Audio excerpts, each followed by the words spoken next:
The head, the tail, the whole damn thing. Welcome once again to The Head, the Tail, the Whole Damn Thing, your restaurant seafood review podcast with Mike D. McCarthy and James Knight. Tyler, are you off your meds again? Well, it was a head tail. Oh, this is the horror podcast review critique from industry professionals Mike D. McCarthy and James Knight, two sous chefs that like to go to the movies. Those are the other guys. I'm sorry, what was that? No? No. Oh, two industry professionals that are going to give you your 2 cents. No, their 2 cents. You paid more than 2 cents for this business. Congratulations and welcome once again. Today, 28 days later and 28 years later. Two different films separated by 10,192 days, because one of them's 10,220 days. I think they get it. Why, yes, I digress. Take it away, fellas. By the time this episode drops, it will have been old news, but Michael Madsen passed away today. And that Today? Yeah, that was a shock. It was a shock. I was immediately saddened because obviously he was a real cool dude.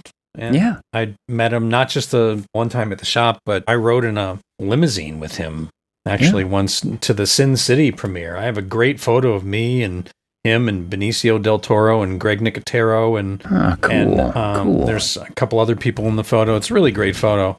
If you got it, you we're all gotta put that on the Patreon or the Discord. I will. It's a great photo. And the Instagram. So I'll throw that up there. Yeah, totally. We had talked about Michael Madsen a little bit back when we did Species, the Species and Cuckoo episode, and I think you even told the story about him that is on our Patreon. So Yep, good little story for our Patreon subscribers only. And Robert Rodriguez came out today and not came out, but Wait, Robert Rodriguez is gay? Well, no. You heard it here first. How many kids does he have? And all of their names start with R? This means something. Racer, Rocket, Rebel. Those are his kids' names. He went that route, huh? He did. He went that route. Yeah. But no, Robert Rodriguez came out today and said what? He said Michael Madsen was one of the very few people that, because when they were doing Sin City, they wanted to keep true to Frank Miller's graphic novel, right? Mm-hmm. And so they didn't really want to add a lot of dialogue or change the lines or anything like that. But Michael Madsen is really good at ad-libbing and would add all kinds of little gems that they ended up breaking their rule, which is, we want everyone to stick to the script. But when Michael Madsen broke away, they were like, that's pretty good. Let's keep it. Oh, so he was one of those few people they actually liked when he broke the rule. I was just watching a little video with him today where he was saying the part in Reservoir Dogs. In the script, Mr. Blonde. It says Mr. Blonde dances like a maniac before he cuts off the ear. And you mean he's a maniac, I know. Well, he wasn't sure how to dance, what it was going to be, actually. And he was really resistant to the idea for a while. He didn't Jessica Biel with a chair? Yeah, he finally asked them, what's the song you're going to use? And it wasn't set yet, but Tarantino was like, I really am going to try and use Steeler's Wheel, stuck in the middle with you. And so Madsen was like, well, can we just play it? And so they put it on a boombox during the scene and played it, and he just improvised his dance right there, just doing it. And they actually ended up getting that song and then syncing it up to the actual... To the dance that he did to the actual... Oh, that's great. Yeah, playing it to the boombox. Nice, and also, he said at the end of that, as he dances around, it says he cuts off the cop's ear, and then he throws it off frame or something. So he comes back on frame, and he said he didn't know what to do with it. So just sort of, as you were saying, just sort of ad-libbing around, he decided to speak into it. Can you hear me? That wasn't in the script. That was just something he did. So he speaks into the ear and laughs a little bit and then throws it off. But that was all Michael Madsen too. It's a good moment. It's a good moment. Yeah. It's a good movie. I was talking about that movie with somebody the other day. We were on location. I was like, it's been a really long time since I've seen that movie. It's time for a rewatch for sure. Yeah. I probably haven't seen it in about 28 years or so. Like 28 years later? That would be now. Yes, we are here to talk about 28 Days. Yeah. Not the Sandra Bullock in Rehab movie, but 28 days later, 28 years later, and maybe, if we are feeling itchy, we might throw in a little 28 weeks later in there. Sure. We have watched all three. We have, again. And you know what? I realized I've seen all three of these in the movie theater. I guess I have too. Yeah. At this point. I don't know that that's true with every trilogy. Normally I get a little burned out on them. Certainly Star Wars. Sure. But I remember when we saw 28 Days Later, I went and saw it on Times Square, opening weekend. Theater was absolutely packed. And Michelle and I, the only seats available were in like the third row. Oh, that's not on good. The side. So I was positively swimming in 28 Days Later. It was like watching it on a VR headset. The entire frame of my vision was taken up with 28 Days Later. But do you want to jump into? Did you write a little something? I did. You got a little rundown of 28 Days Later? I do. I've got a little something I wrote up for 28 Days Later. So let me just roll into it. Yeah. Good evening. I'm Jack Mehoff with the Team 5 Action News. Here's what you need to know on this day, June 27th, 2003. Well, the Tigers are in the middle of what is historically the worst season a team has had in the American League. All right. Easy. Sledge Rip Rock will have that story later. We're in the middle of a heat wave. Amanda Hugginkiss will be up with our weather in a few minutes. But first, our top story comes from across the pond. Something they are calling the rage virus. This highly contagious and deadly pathogen is spreading rapidly throughout London, turning its victims into violent, rage-filled creatures in a matter of seconds. Ooh. English scientists like Dr. Manfred Singensen are working around the clock to understand it. It's a highly adaptable and mutagenic virus. We're seeing it evolve at an alarming rate, making it a formidable foe in the fight for survival. And by formidable foe, they mean thing that's going to eat their face off. The rage virus has left a trail of destruction in its wake, bringing UK society to its knees faster than the American revolutionaries.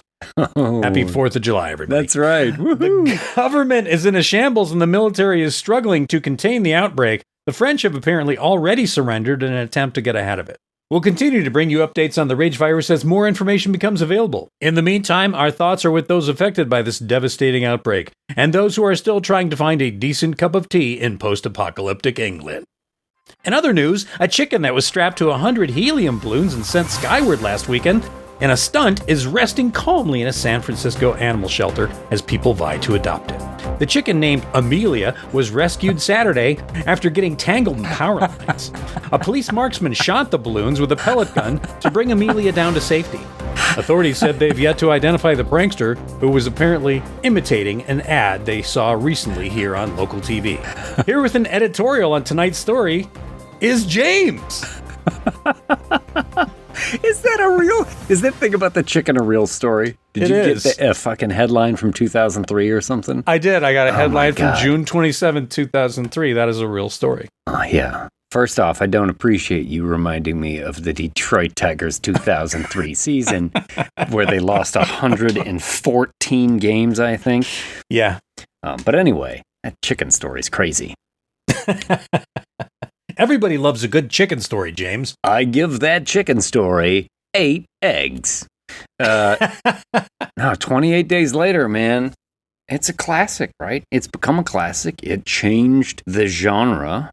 I think it helped resurrect the genre, really. I mean, when you say genre, do you mean like, and that's not a zombie movie, but it is in a way. Do you mean the zombie genre or do you mean horror in general? I mean the zombie genre, right? Like there hadn't really been a zombie movie in a little while before this one, had there? Sure.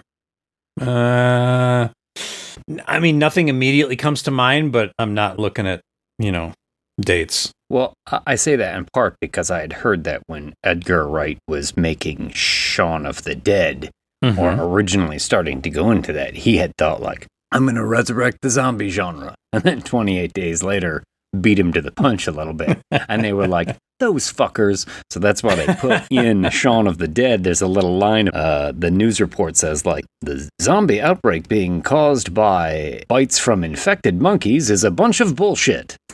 Something like that. I kind of gotta agree. But yes, zombies or not zombies, that is the question. Mm-hmm. I think, it really walks like a duck and quacks like a duck up to a point. I know they're a little bit different, but monster movies have changed the rules from time to time. So I think in this first movie, 28 Days Later, it's a lot more like a zombie outbreak than in the other films.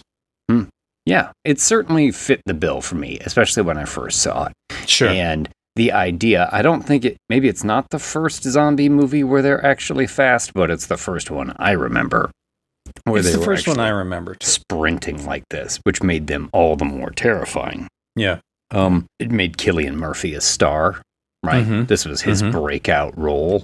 Yeah, totally. It's Danny Boyle returning to form. Danny Boyle had already made Trainspotting at this point. I think this was probably his biggest movie since then.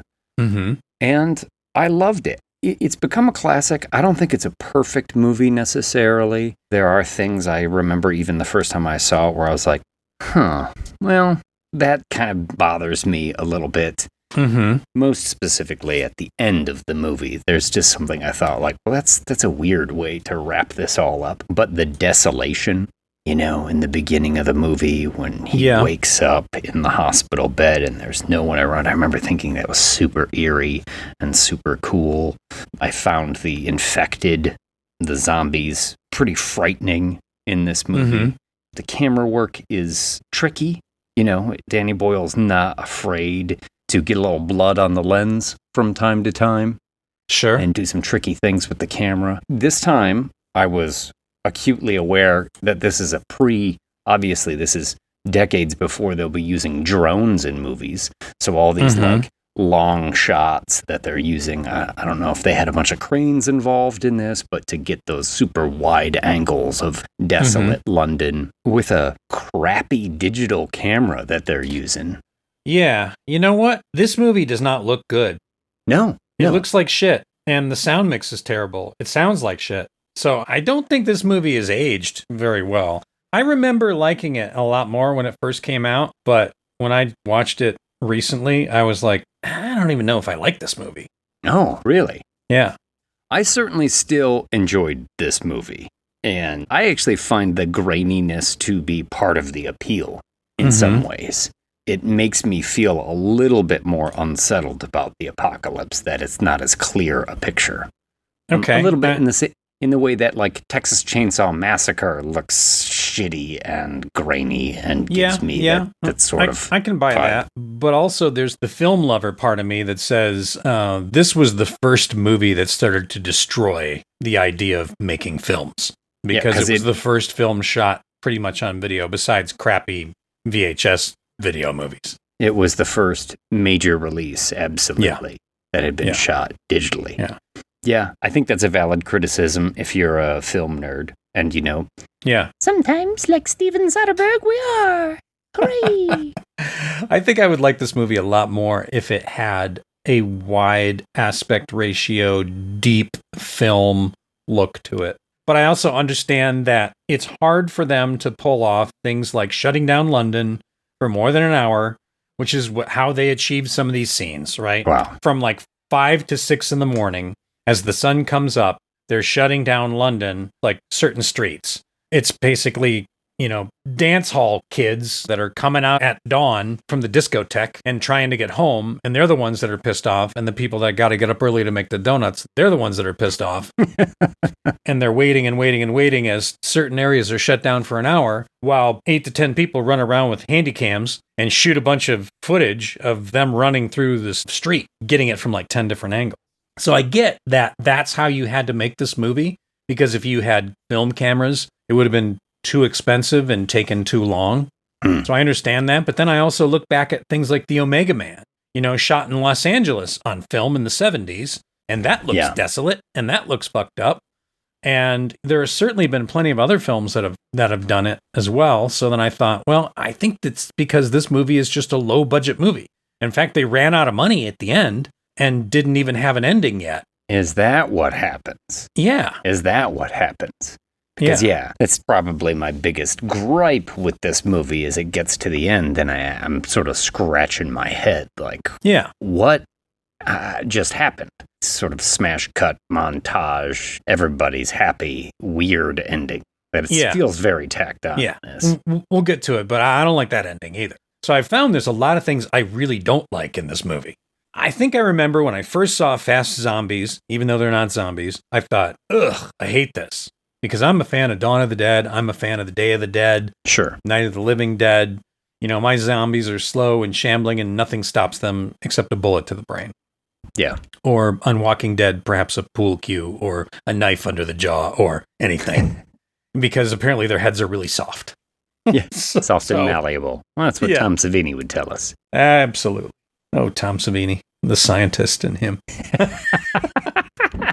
It's funny that you mentioned The Walking Dead as well, because that series, and I'm actually talking like the graphic novels, starts off almost the same way as 28 Days Later. It starts off with the protagonist waking up in a hospital, not knowing what the hell has gone on, and everybody's gone around. Day of the Triffids is like the same, right? Oh, really? This movie and Day of the Triffids are very similar, actually. You know, I've never seen Day of the Triffids, so I don't think you need to. But I will also say this movie is very English. Oh, it is very British. It is not as British as the one we'll be talking about a little later, 28 years later, which I think is supremely British. It is. Yeah, but let's just start from the beginning then, because like I said, it starts off just like The Walking Dead. Now, I was curious, so I just Googled that Robert Kirkman, who wrote The Walking Dead, he had written the first chapter of that before this movie came out. So I think it's just one of those, coincidences that sometimes happen where somebody gets the same bright idea at the same time on the opposite side of the world. Quick little story about The Walking Dead. I was on set in Austin, Texas in 2003 on one of the Spy Kids movies when Nicotero picked up the first 2 issues of Walking Dead at a comic book store. So 28 actually came out before. Oh, really? Yeah. And Greg Nicotero was reading it in the makeup trailer, and he was like, oh, this is really cool. You guys should check it out. And then I read it, and I was like, yeah, this is really cool. He gave it to Frank Darabont and said, Frank Darabont, you should make this into a show. And lo and behold, a few years later, that's exactly what happened. And then Frank, of course, left after the first season. I don't know what the problem was between him and the other people, but whether it was creative differences or he wasn't happy with his contract, I'm not sure. I just know that he left or was asked to leave. Well, that show ended after the first season, didn't it? I don't think so. I think that show's still going on. It is. I think it's still going on. There's a lot of them. There's all kinds of, Daryl Dixon's still around. Oh, he's in Paris now, France, I guess. How did he get over there? I don't know. I don't watch it anymore. But anyway, I was there at the birth of, hey, Frank, check this out. What do you think? And then years later, it became a show. So there you go. That is a Hollywood Minute. That sure is. A Hollywood zombie minute. But yes, whichever came first, the chicken or the egg here, they both start out kind of the same way. And 28 Days Later, we have a little bit of a prologue, right? Where some activists break into a animal testing laboratory where chimpanzees are being hooked up to monitors sort of like Clockwork Orange style and being forced to watch scenes of graphic violence and mobs rioting through the streets and all sorts of things like that. And the activists are busting the chimps out. One of the scientists is like, no, you can't do it. It's infected with rage. And essentially gives us the whole, it's passed through blood and saliva and one bite will infect you. Lays out all the ground rules right away. Thanks for that. I appreciate sometimes when a horror movie just cuts to the chase. Well, the activists aren't having any of it, and the woman opens up the cage, and lo and behold, gets her face eaten off by a chimpanzee right away. Bam. Bravo. Eaten off. Bravo. Just bites her enough to turn her into one of the infected, and then we're off and running. They're going to break out of there. the virus is going to spread. And I think it even gives you the little subtitle, 28 days later, when Cillian Murphy is waking up in the hospital bed. No one's around. He's pulling all the IVs out of him, trying to figure out what the hell's going on. And it is a great, eerie opening to the movie. Like we were saying. Yeah, those totally. Big, it desolate shots. It's good stuff. And he puts some scrubs on. You know, he's figuring out the phones don't work. He's fucking famished because he's been in a coma or unconscious in a hospital bed for who knows how long. And so he downs a bunch of Pepsi and puts a bunch of other cans into like a plastic bag or a pillowcase that he finds lying around, and he's just wandering the streets. Quiet, empty. I did notice at one point too that he picks up the newspaper. It says like evacuation, and it lists like all these things that are happening, but he looks at the paper for like maybe 5 seconds. You think like, dude, you should probably sit down. Here's your main source of information. Yeah, you should really check this out and figure out what the fuck is going on. But he seems a little out of sorts, just screaming, hello, hello. Walks into a church. There's been some cryptic graffiti that's been put on the wall. The end is extremely fucking nigh. I do like that. Yeah. Yeah. Goes in there and there's just bodies. Just bodies poured in. I mean, we've seen this trope before in like The Stand and some other things, right? I don't mind it because it seems like that would be a very human thing. Of course, lots of people would pile into a church and die. Yeah. So how did they all die? Like, did they kill each other? Is that the idea? Because it seems like the infected just turn and then chase down other people and turn them and keep going. They don't stop to kill somebody to create a dead person. Right? Yeah. Yes. It is a mass of people, right? Yeah. It looks like dozens or hundreds of people that are piled into this church. To me, it seems more like a mass suicide than it does. Yeah, I'll buy that. Than it does infected. That sounds good. But still, again, 28 days. At what point are you pulling the mass suicide thing? Like, why don't you just wait a little bit longer? Yes. Well, right? There are some other things in this movie too where... there's a few problems I have with the timing of this. I have some gripes with a lot of these things. Where it's like, completely. There's like an episode of The Walking Dead, speaking of that series. It was early on in maybe the third season, where it literally starts off with them designing, telling how a rabbit trap works. Like, yeah, you're going to funnel it in here and then the snare works and that's how you trap a rabbit. And they're talking about how to trap game. And then that episode, they go into a town or something full of cannibals. And you're like, wait a second, there's still game around. You could like shoot a deer or something. There's animals. You don't have to eat people yet. There's a whole bunch of people that are just like, man, I cannot wait for the apocalypse to start because I have been dying to be a cannibal ever since I was a junior in high school. That's right.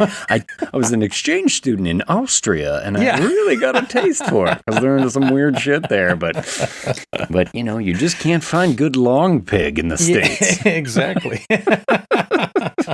If you ask AI how to cook long pig, it really doesn't want to tell you.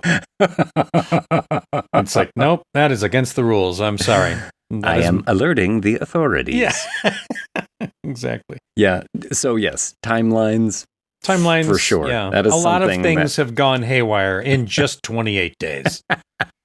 Literally. It's like we're not even at a month. Yeah. And things have given up. But go on. But Cillian Murphy's in the church. Father! You think he shouts out, and then you just get a couple of guys. Pop up. Ooh. It doesn't look so good. No. That's a bit weird. Backs off into the hallway, and then out the door comes a priest. Different take. The actor's take on these zombies. Much different than your classic shambling, Dawn of the Dead. Certainly more for an actor to chew on. Well, I don't know. Simon Pegg has that little bit with Nick Frost and Shaun of the Dead, but like, how do we act like zombies? And they go through their whole thing of like, twitchy and drooling and stuff like that. Oh, that's good. That's good. Yeah. These guys are more spastic, frenetic, running, screaming, howling. Yeah. Father, stay away from me. Father, stay away. And then, as improvised weapons go, pillowcase full of soda cans. That's a pretty good one. Yeah. Oh, bam. Oh, I shouldn't have done that. I shouldn't have done that. He's good. I mean, I totally see why Cillian Murphy became a star after this. He is an eminently watchable actor. Yeah. And he's doing a great job being out of sorts, not knowing what the fuck is going on. Sure, a little bit scared, regretful, doesn't know. So he runs out of there and, they'll give chase. Mm-hmm. And he's running out, and then a couple of other survivors who are here will see him. Get down! They're wearing balaclavas and goggles and everything, and they've got Molotov cocktails that they are throwing at the zombies as they're chasing after him. Yeah. You get some good fire stunts here. Some good guys on fire, which, I'm always a fan of that stunt. Sure. And movies have taught us what to do when we're on fire. You just raise your arms above your head and sort of, It's like the signal from Team America. You just wave your hands wildly up above your head and walk like Frankenstein. Yeah, absolutely. But then they do something that I just don't get. Because they're like, this way. And the zombies are on fire, or the infected. So, okay, I'm just going to say this right now. From time to time, I might refer to them as zombies. If you are one of those people who are like, they're not zombies, please, the whole damn thing 13@gmail.com.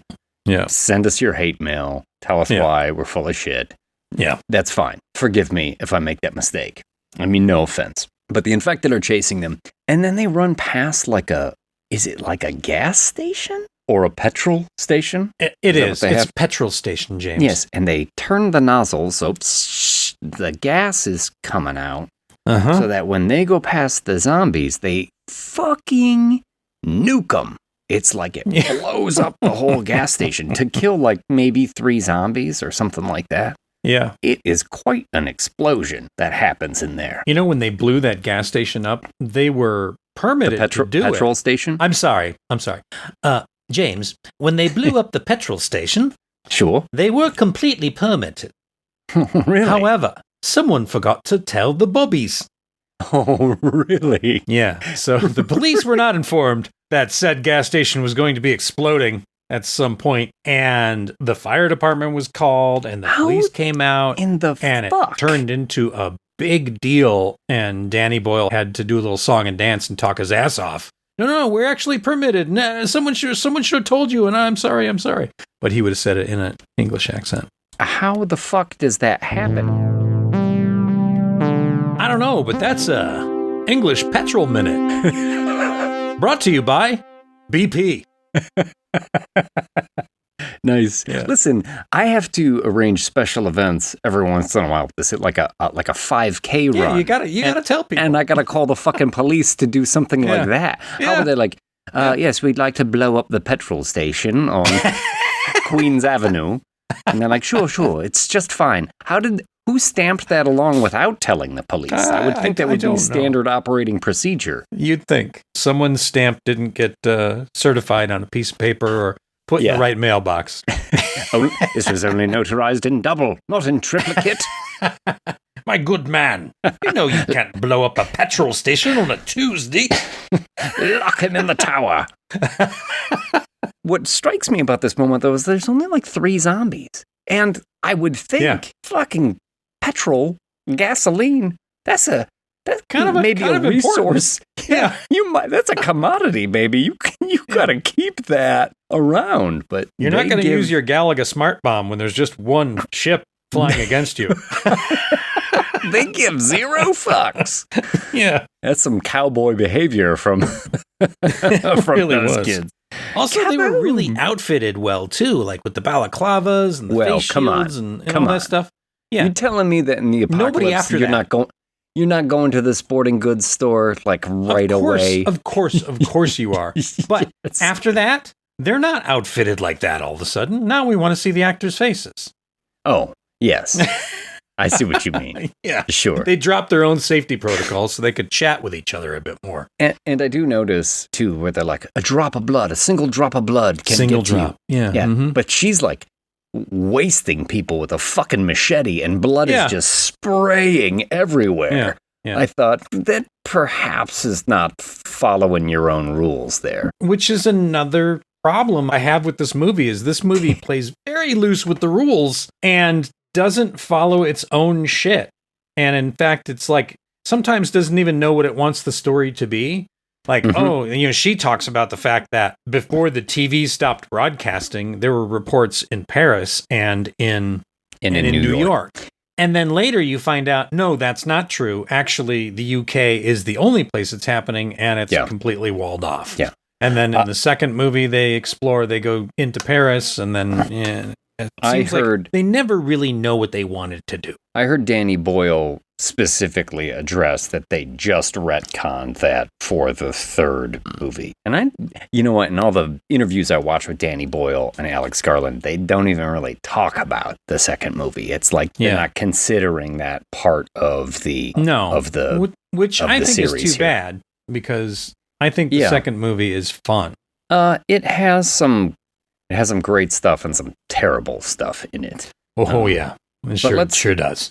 Let's continue with this, because we're talking about them being suited up, and her, as I said, her is Selena, played by Naomi Harrison here. She will become one of the main characters of this movie.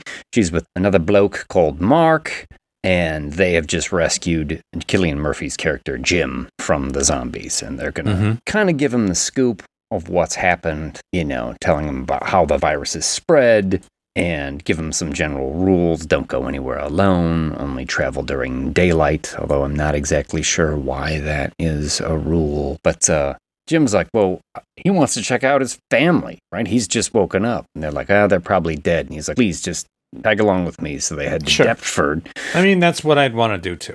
Right? Fuck yeah. I mean, you got to check. Absolutely. Plus, that's where all your shit is. Truth.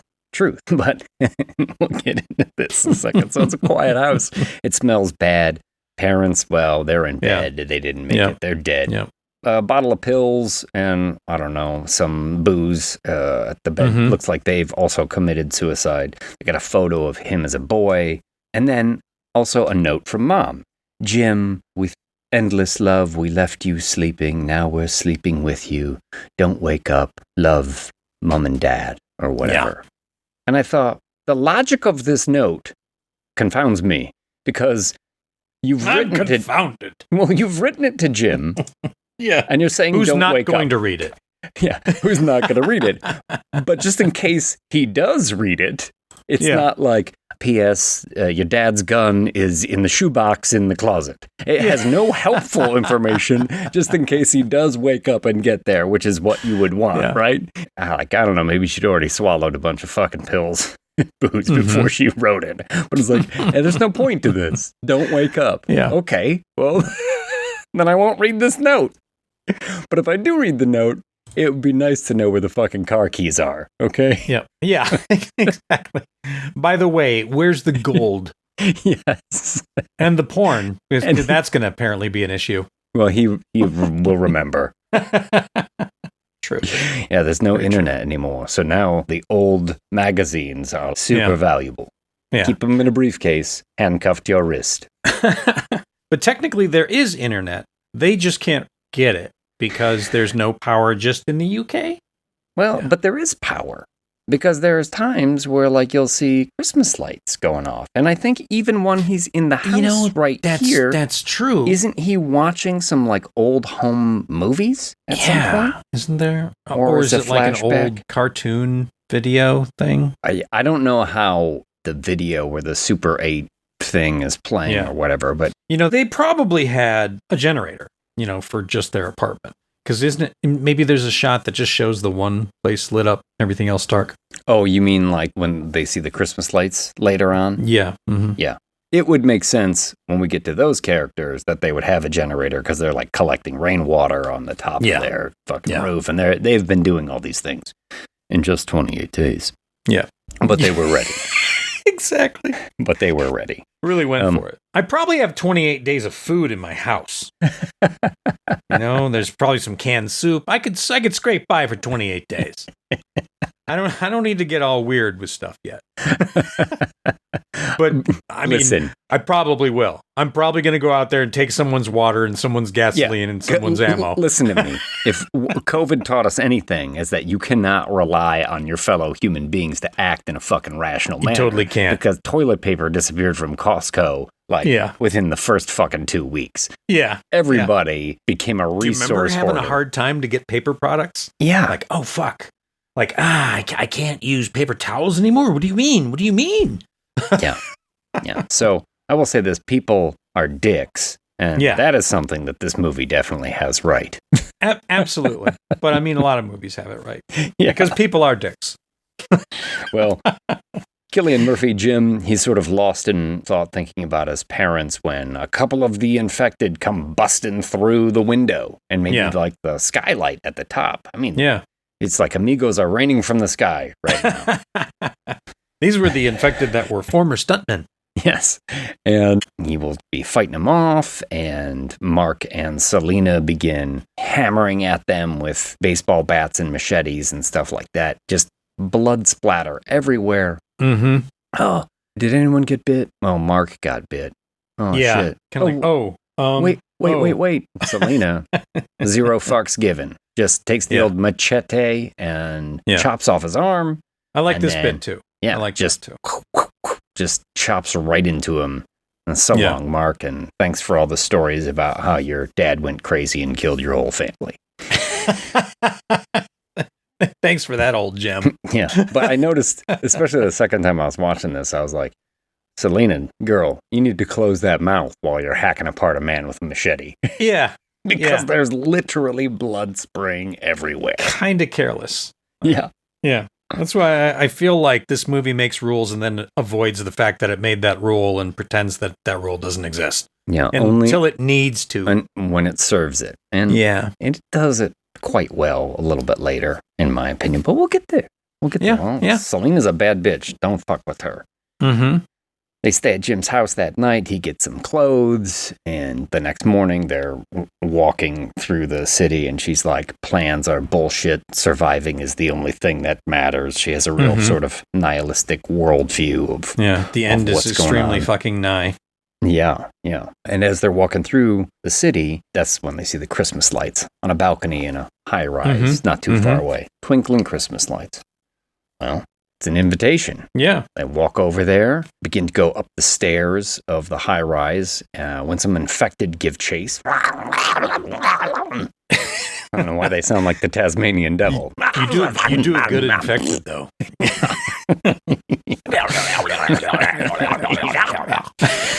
So they're running up the stairs. Oh, Selena, don't leave me behind. Don't leave me behind. She's all for herself. And then they're confronted on the landing by a dude in like full riot gear. Riot shield, knee pads, elbow pads, like gloves, he's outfitted mask. properly. He is. Yeah. And he lets him by. It's flat 427 or whatever he says. Head in there. And then as Jim and Selena go to the flat and they're pounding on, open up. This character in the riot gear will take care of all the infected. Toss him down the stairwell. Ka-dunk, ka-dunk, ka-dunk. Hitting handrails and the edges of the landings on the way down. I always like that. Me too. Bonk, bonk, bonk. I'm a big fan of bouncing off of the environment if you're taking a long fall. Yes. Yeah. Yes. So no more infected. They get let in. And this is when you meet Frank and Hannah. Frank, played by Brendan Gleeson, who's awesome in this movie. And they're just like two nice people. Frank and his daughter, Hannah. Yeah. And Hannah, played by a 14-year-old girl. Yes. Well, she is 14, right? Something like that. Yeah. But I'm just clarifying because you said that he was a fantastic actor, and I think she is not necessarily.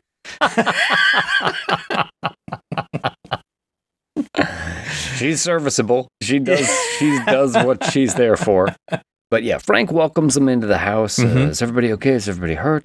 I don't know if it is Christmas time. I can't remember if they just had it, but he's like, oh, well, everybody's fine. We should celebrate. Like, do they know it's Christmas time? Is Bob Geldof going to show up at some point? Oh my God. So they bust out the creme de menthe. Ugh. Boy. Yeah. You could have stole something better, mate. But then again, it's only been 28 days, so he's probably just down to the cream de menthe because the first couple of days, the Irish cream went, and whatever all his whiskey bottles of he single had, malt. all gone. All the bourbon's gone. Yeah, he's down to the cream de menthe and a quarter bottle of bitters or something. Not much left. Yeah, but they're somewhat survivalists here. They've got buckets of water up on the top of the apartment building to gather rain.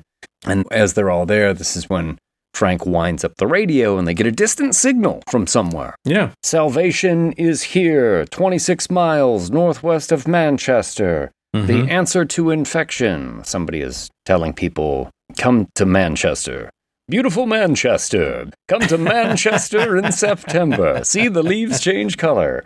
The answer to infection. Fuck Man United. That's right.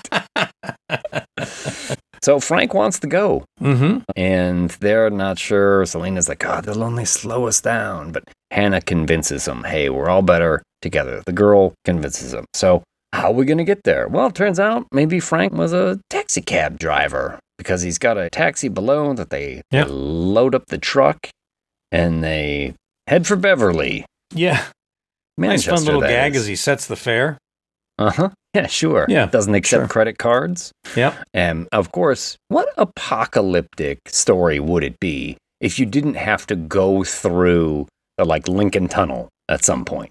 Yeah. So they got to drive through the tunnel. And I feel like this is something, we've already mentioned The Stand. I think they do it in 28 weeks later, I think. I think they do it in 28 years later as well. I think there's some sort of tunnel action in each of these movies. It's a pretty common trope. Well, Jim doesn't want to go through there. It seems like a crazy idea. But Frank, Brendan Gleeson, is just like, wahoo! Yeah. Taking his only vehicle rather recklessly.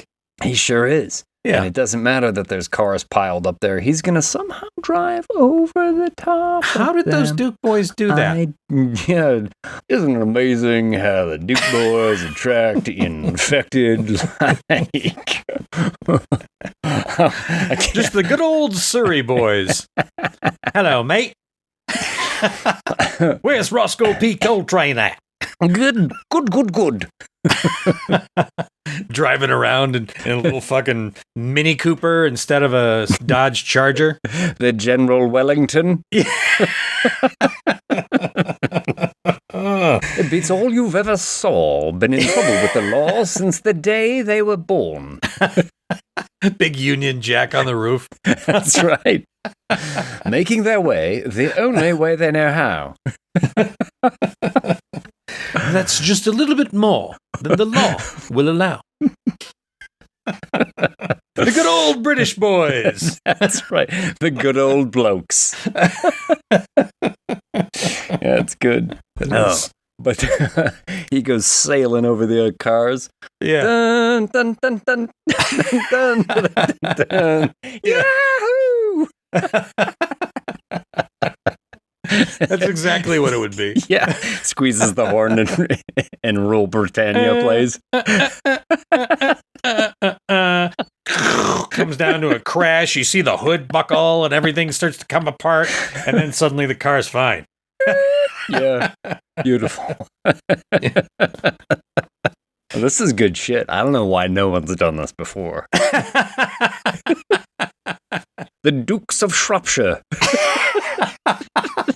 Because Dukes totally works. It totally does. It totally does. The Dukes of Northamptonshire. The Dukes of Hertfordshire. Oh, Cousin Daisy. Actually, probably be Cousin Delilah. Cousin Daisy still works, I think. Okay, good. So then what happens? Well, of course they get a fucking flat tire. Yeah. Come on. Well, they got to change the tire, but guess what? That commotion is... Yeah. You made an awful lot of noise playing Rule Britannia as you jumped the fucking fountain. Oh, we got to change the flat. And then there's like a pit crew. Like, can they change the flat in time? We got to... Yeah. And eventually, they're just like, we can't spend the time to jack it up. So they just lift that little Mini Cooper up, switch out the tire, and then they are off just in time as shit. The fucking infected can't Them get to Duke boys got away again. The Dukes of North Hampshire.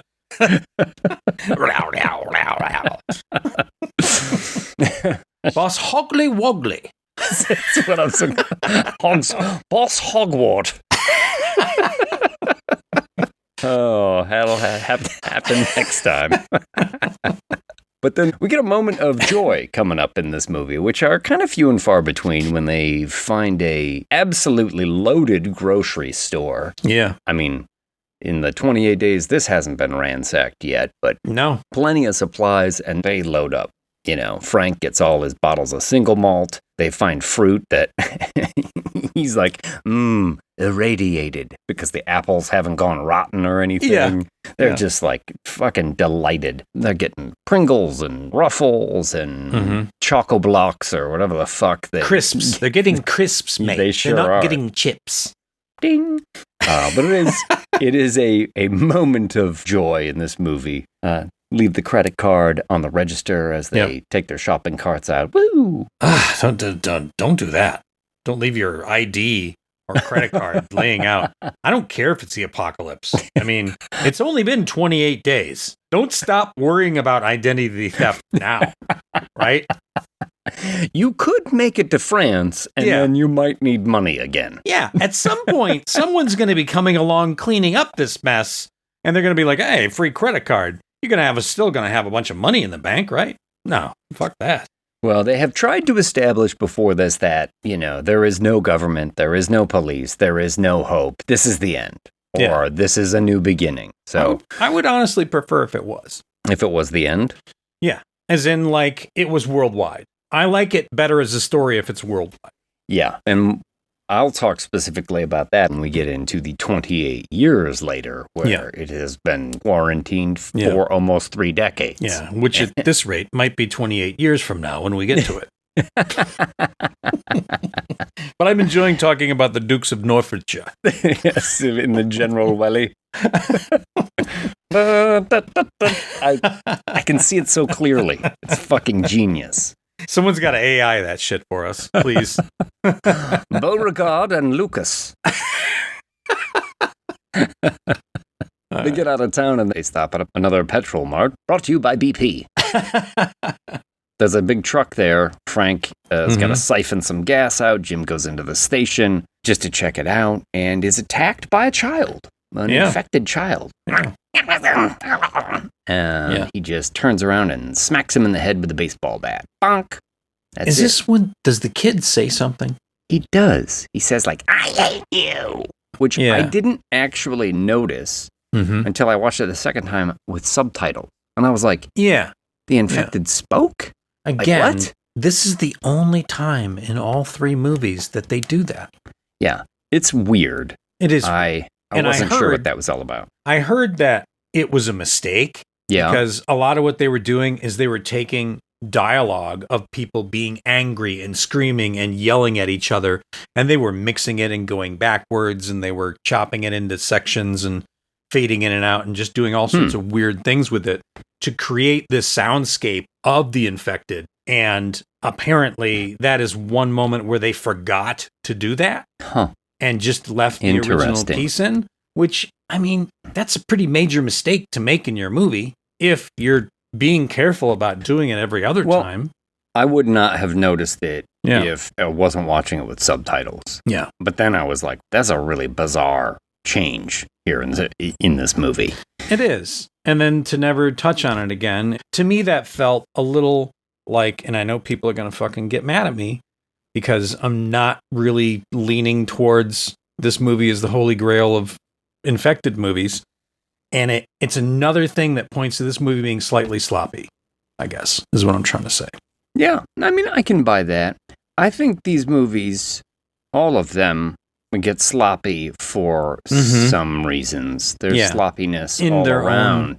In their own ways. Most of the ones that bother me are more narrative than technical, but I won't disagree with you necessarily on this. But again, I didn't notice it until I watched it on subtitles, and I was like, wait a second, that zombie just talk? But if I knew that it was intentional and that it was something that occasionally you catch a little something like that, then I think it's brilliant. And I think it's interesting and cool and different, but it wasn't. Huh. Well, Jim will come out of there a little bit distraught because he just, smacked a kid in the noggin with a Louisville slugger. Sure. Selena's like, did you find anything in there? Nope, I didn't. Okay. Go have a little picnic now. They go to some old ruins, see some wild horses, moment of calm. They're looking at Frank and his daughter Hannah. And Selena's like, maybe I was wrong about being such a nihilist, and gives him a peck on the cheek. Ooh, perhaps a budding romance. Yes, perhaps. Yes, they're sleeping amongst the ruins that night, using pills to get to sleep, because when they were in the grocery store, Selena was like, I'm just going to grab every pharmaceutical that I can. Yeah. I mean, I don't know why this grocery store was just full. Completely of fine. Every supply they needed. But not a single person in that town made it to that store. To set up camp if you need to. We couldn't stay here for a while, with really the roof over our head and all this food and these prescription drugs. And find a way to board up the doors. And absolutely. That's the problem I have with them leaving the pharmacy in the mist. Just stay there. Or the grocery store. Just stay in the grocery store. There's plenty of things you can eat. Yeah. And those people are only in there for like 4 or 5 hours first. Yeah. Are supplies valuable or not in this world? Yeah. I guess that's something we'll have to wonder about, because they're on the road heading towards this blockade where they finally get the radio signal coming from blockade 42. I think the 42nd blockade. Salvation is here. I think that's a Megadeth album. It's a Megadeth album? I think so. Blockade 42? Yeah. Salvation is here. The answer to infection. Oh, Dave Mustaine. You got your empty highways. All the cars are parked. No one is around. Oh, God. I was just thinking about Dave Mustaine doing the just the good old boys. Never meaning no harm.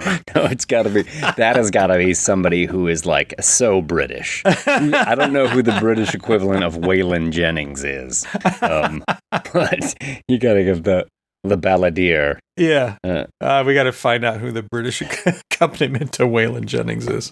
But the 42nd blockade, there's no one around. There's just a bunch of cars and trucks parked and no one is in sight. Frank, Brendan Gleeson, gets all distraught. Where is everyone? There's nothing. And they're like, well, we should go. And he's like, go fucking where? Back to the grocery store? Yeah, the great idea. There's plenty of supplies, but shut your mouth! Okay. God, I'm just saying, I saw there's gallons of fresh water. Yeah. I don't want to hear it! I don't even think the yogurt's gone bad. God damn it, shut up! I mean, the refrigeration system was still in working. Fuck yourself! There's bags of nuts. Yeah, he's pissed off. And there's a raven picking at a corpse, and he's all mad, and he just starts yelling at the raven to stop picking on the corpse. And this is when we get that solitary drop of blood drops off the corpse and right in his eye. I have to say, I do find this moment affecting. Absolutely. 100%. I agree. When it's it was one of coming the few up again, effective moments in the movie. I was like, oh, fuck. He says, Hannah, I'm sorry I lost my temper. I love you very much. He knows he's only got a few seconds, and then he starts Brendan Gleeson freaking out. Get away from me. Get away from me. And they realize that he's been infected, and Jim's got the bat, oh, God, I got to put this guy down, when rifle shots from the perimeter take out Brendan Gleeson. Goodbye, Frank. So long, and thanks for all the cab rides. And hello, military guys. Yeah, here they are. The guys who were sending the signal. Okay, we've got you. We've got you rescued. We're going to take you to our compound. That's awful nice. All right, well, let's go. Soldiers take them all in there, and they're greeted by Major Henry West, played by Christopher Eccleston. Yes. Who was one of the Doctor Who's, I believe. Ah. And he's like, guess what? We got food. We got hot showers. Mm-hmm. We're bringing back civilization. Yeah. And they're like, great. And they go into there and they're getting cleaned up. And that's when Jim kind of looks out the window and he sees a couple of the soldiers sort of like hanging on the edge of the taxi cab as it's doing donuts in the lawn. And you get the feeling like maybe these guys aren't actual military. Maybe they're just a bunch of fucking cosplaying yahoos in fatigues who got a hold of some guns after the apocalypse. Because That's funny. they are not disciplined. I never really thought about it like that. Oh, really? Yeah. I guess I didn't. They're so undisciplined. Yeah. And like, the one guy, Cookie, whatever his name is, who's trying to fix the meals, is like wearing the pink apron over his fatigues. And yeah. They are not a crack military unit. They're a bunch of fucking idiots who got their hands on some firepower, is how I view it. But Major Henry West has taken Jim throughout there. He's showing him the compound is fortified. We've got generators, barbed wire, high perimeter wall, landmines, tripwires, kitchen cook, and mailer. And then they walk out into a courtyard and there's another fucking infected on a chain. Now, why would you do that? You know how infectious they are. Why would you keep it around? Well, he says he's learning something, and Jim's like, "Well, what are you learning?" Right now, he's telling me that he'll never bake bread again. Yeah. I think that's how he leads it. Never bake. That's an odd place to start. Yeah. Yeah. He'll never garden again. Right now, he's telling me he'll never call in to Top of the Pops and request his favorite song. He's never going to dance the Watusi. That's right. He'll never enjoy another bowl of Weetabix ever again. No more Vegemite for him. That's right. Not that people should eat Vegemite. No. And he's saying he's going to teach me how long it takes the infected to starve to death. Yeah. Okay. That's not a terrible idea. I mean, I'm not a scientist. But certainly they're humans. They are supposed to be sick humans, so my guess is maybe a couple of weeks at the most, maybe a few days if they don't get water. I don't know. Are you saying that after 28 days, most of them would have died? Unless they were eating people, which I thought could be a possibility given their violent nature. Yes, it's possible that they would have starved. But no, the infection is still rampant. People are getting infected off of corpses, even at this point. So the virus is still working. Yeah. And we get a little dinner that night, and Jones has made an omelet. Cookie, Jones, oh, you've made an omelet. Wonderful, Jones. Wonderful, Jones. Jones, didn't you notice that these eggs had turned? How dare you, Jones? I thought the salt would cover it up. Out of my sight, Jones. Come on. You're not going to scramble turned eggs and then hope you can fix it with salt. Listen, that's why I'm telling you, I think these are just a bunch of idiots. They're not fucking soldiers. They're just a bunch of cosplaying goons. Sure. I'm leaning towards that thought now. And as they're having the dinner, like a mine goes off or something. The perimeter has a breach. Yeah. The infected are coming in. All the guys jump up like, yahoo, let's go shoot some guns. Yeah. They're on the heavy caliber machine guns, just blowing up infected as they're running towards them. It's the fucking Dawn of the Dead redneck hunters shooting the zombies.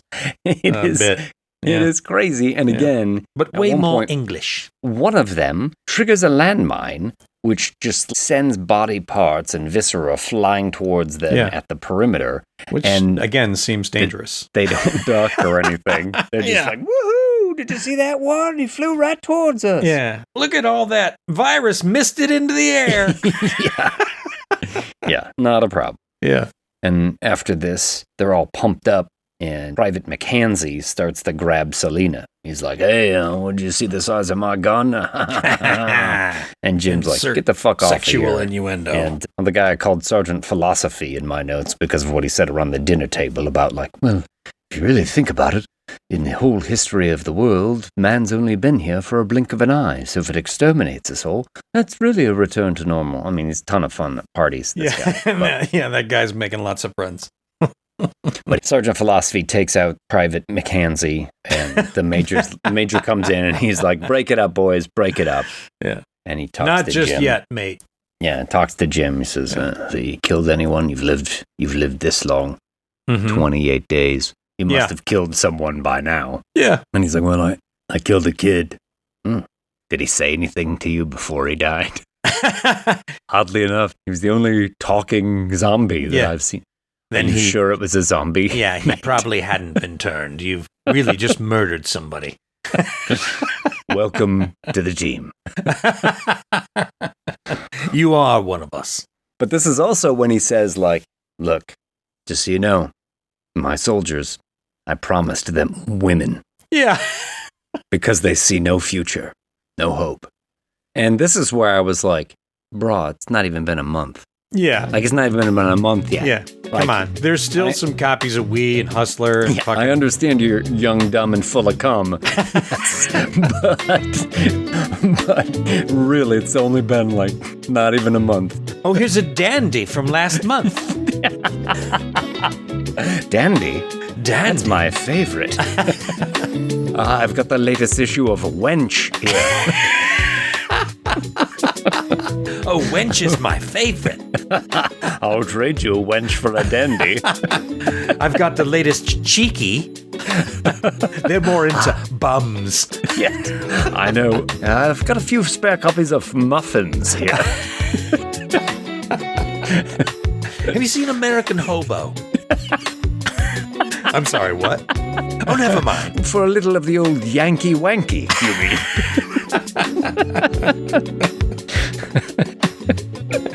Oh my goodness. I promised them women. Yeah, it's not even been a month, man. Yeah, come on, man. What the fuck? Jim's like, look, I'm out of here. So he tries to leave with Selena and Hannah, and bam, gets hit with the butt of a gun. I think it's Private Hansy puts him down.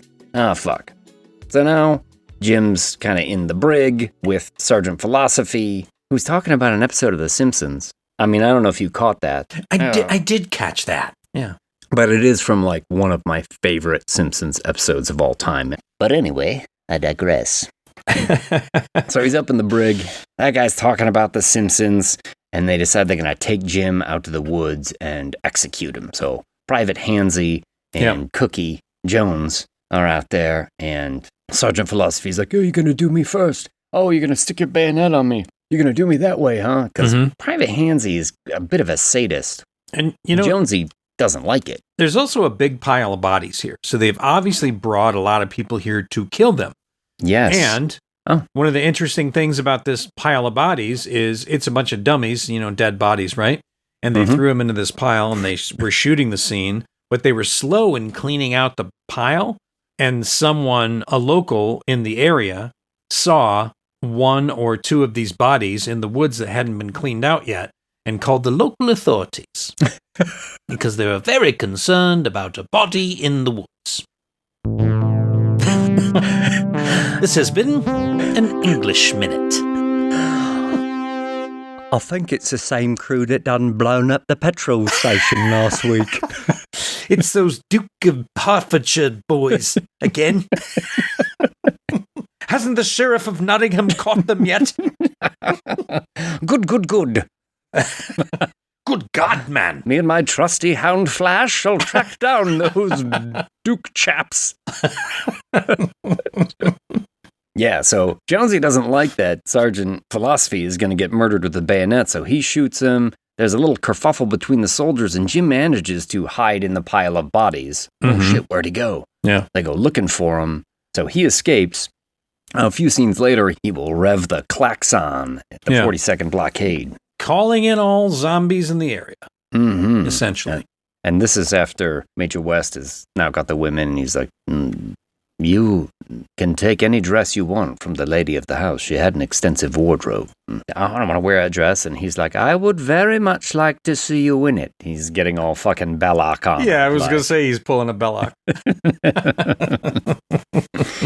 So they're going to put on some red dresses. They hear the klaxon. Oh, it's Jim. So they're going to go out there to the barricade and go put him down. But now Jim has sort of gone little infected himself. He's not got the virus, but he's starting to act like a furious animal. And somehow he lost his shirt, which is interesting because his hands are cuffed. He goes over some barbed wire, and I guess like his whole shirt rips off, Hulk Hogan style. But I was like, that's really kind of an amazing trick that he just slips out of it. Yeah, he Houdini'd that shirt off. He sure did. He sure did. So they go to the barricade, and it's Major West and a couple of other of the soldiers, and Jim manages to take one out and then escape and essentially ruin the car. So he draws them to the barricade, and then once they're there, he runs away after sort of calling all the infected to the area. Yeah. As soon as he gets back to the fortress, he's got the gun from the soldier at the barricade, and he shoots Mailer, the infected soldier. Yeah. Shoots him free. So he's going to run in the house and just fucking wreak havoc now. And now he might get a chance to guard. Yes. He goes right to the kitchen and starts baking bread. Like, show that motherfucker. Pulls a little sourdough starter out of the fucking box, which is also like all bubbling and angry. Oh, sourdough starters. That's how they roll. That's right. Yeah. Bubbling and angry.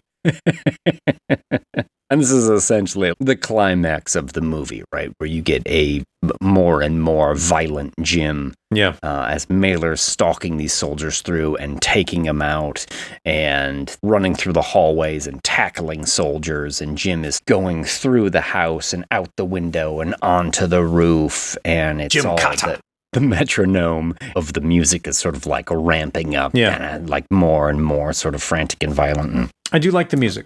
it's cool in this moment, too. It's used very, very effectively. And then at the very end, Private Hansy is there with Selena, and Jim gets his hands on him and just brutalizes him. Is this the thumbs in the eyes? Slamming his head against the wall and puts him on the ground, and then thumbs in the eyes. Yeah. Which is a pretty gruesome effect. Yeah. Guy by the name of Andy Garner did a lot of the special makeup effects in this. Barry Gower worked on this, Lisa Crawley, a bunch of different people. Some of those people work on, what's that infected mushroom people show?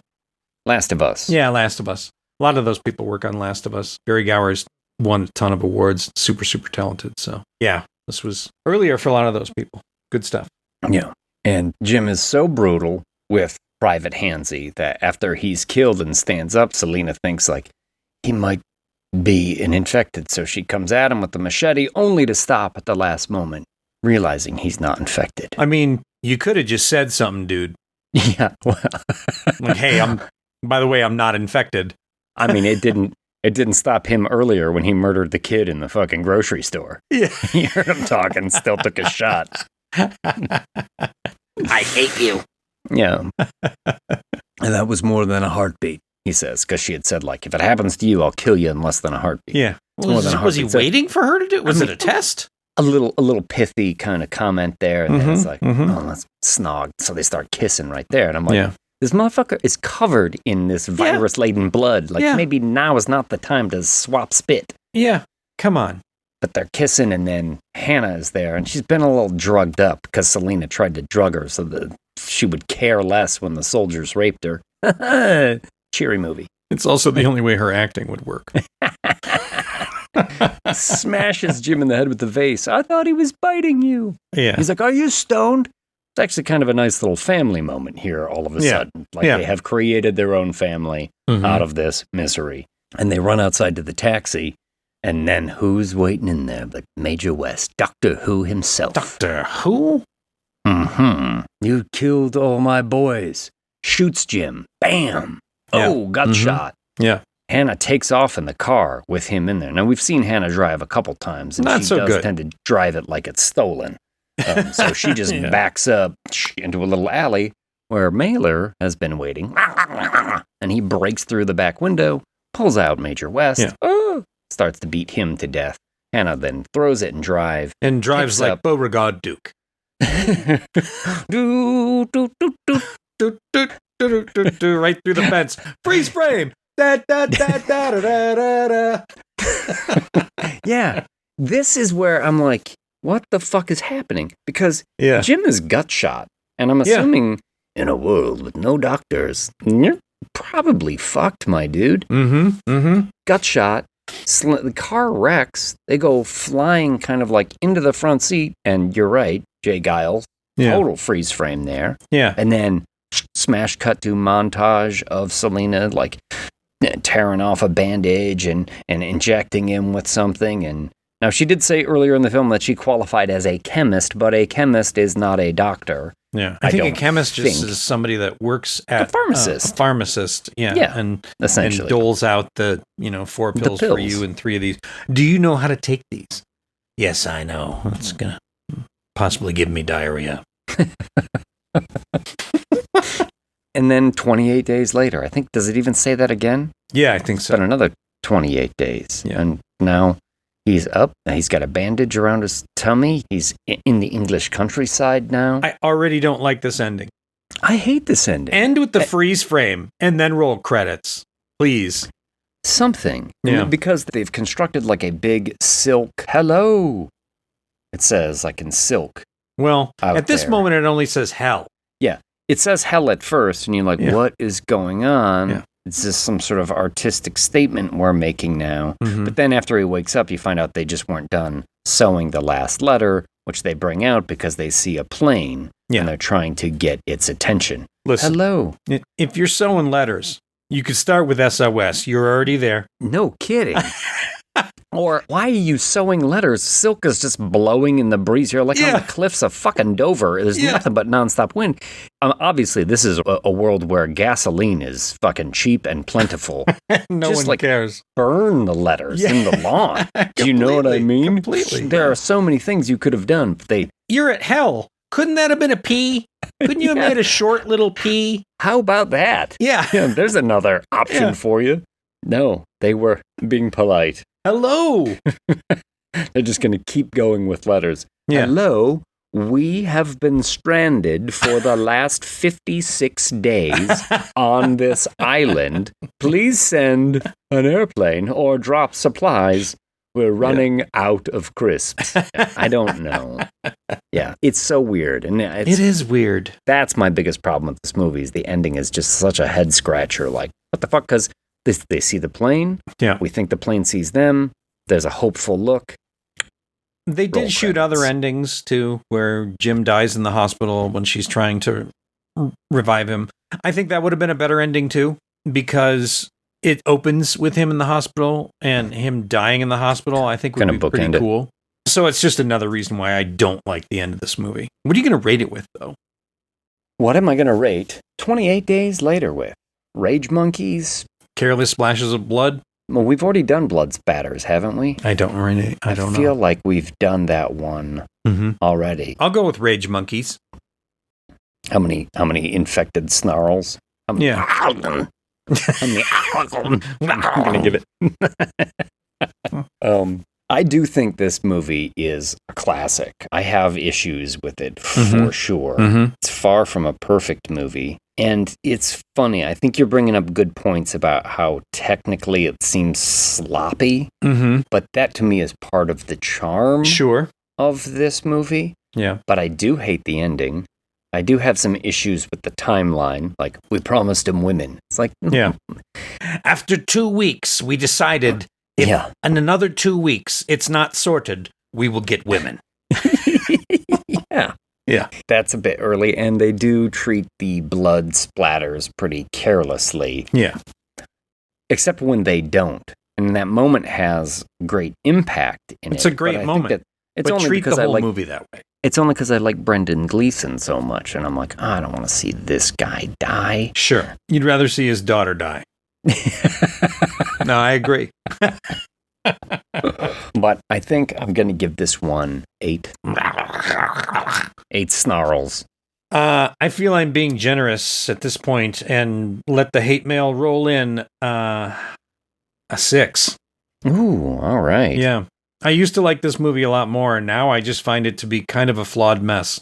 And yes, I agree. It is a classic, but I think that it has many holes in it. I think it looks and sounds bad at this point. There's only a couple of good acting performances in here. I think the writing is at times careless. I think that this story doesn't know when it wants to be what it wants to be. And like you said, they retconned in the third movie that it is just the UK when they're telling you that it's more. And the fact that an awful lot has gone on in 28 days where society has completely collapsed. And you may say, well, shit, how long would it really take for society to collapse and everyone to become assholes? Probably not that long, but it does seem like a bit of a stretch for within 28 days, I'm going to find you women and repopulate, the world with it. Yeah. It's especially if theoretically it's only the UK. Yep, so a 6 from you. Yeah. And an 8 from me. Yeah. Pretty big margin. For us. Yeah. Yeah. I like the music. I can't really say I like the writing. I can't really say I like the directing. In fact, I think I realized during this last couple of weeks, I don't really like Danny Boyle. Oh, no? No. I can't really think of any Danny Boyle movie I've watched and went, oh, that's fantastic. Now, I've never seen Slumdog Millionaire. And I do remember thinking Shallow Grave was pretty cool. But I haven't seen it. Trainspotting? Trainspotting is good. Trainspotting, I think, is his best. Yeah.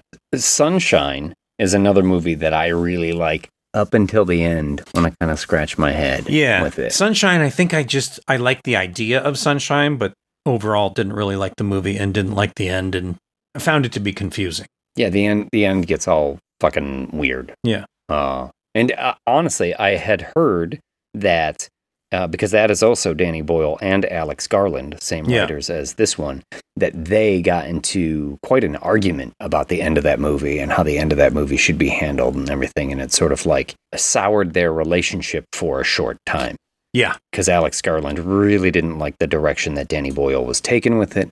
Mm-hmm. And Danny Boyle was kind of adamant about it. And it took a while before they got over that. And they came back together for 28 years later. Yeah. Yeah. So shall we step into the lobby and talk about that one? Absolutely. I think we can do that.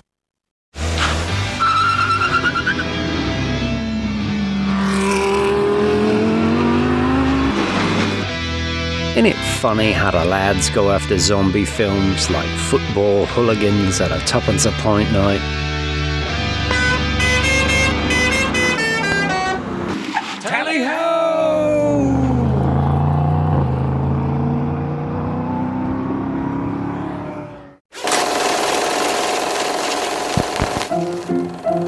Let's all go to the lobby. Let's all go to the lobby. Let's all go to the lobby to get ourselves a treat. Special things to eat. The popcorn can't be beat. The sparkling drinks are just dandy. The chocolate bars and the candy stores. Let's all go to the lobby to get ourselves a treat.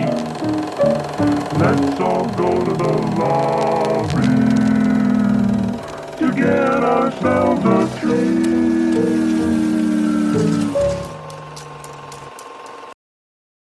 And we are back. And I'll tell you, I had thought of something that I wanted to do. What's that? Let's play Bullock, Boyle, or both. Bullock, Boyle, or both. Or both. It's a short 10-question quiz. Oh, hell yeah. That I want you to do. I want 6 right. Okay, six out of 10. Now, is this like 10. Sandra Bullock, Danny Boyle? Or just Bullock, Boyle, or both. Okay. The old 3 Bs, my friend. Okay. The old triple B. 3 Bs. Yes. Okay? You ready for question number 1? Yes, please. Lay it on me, my good man.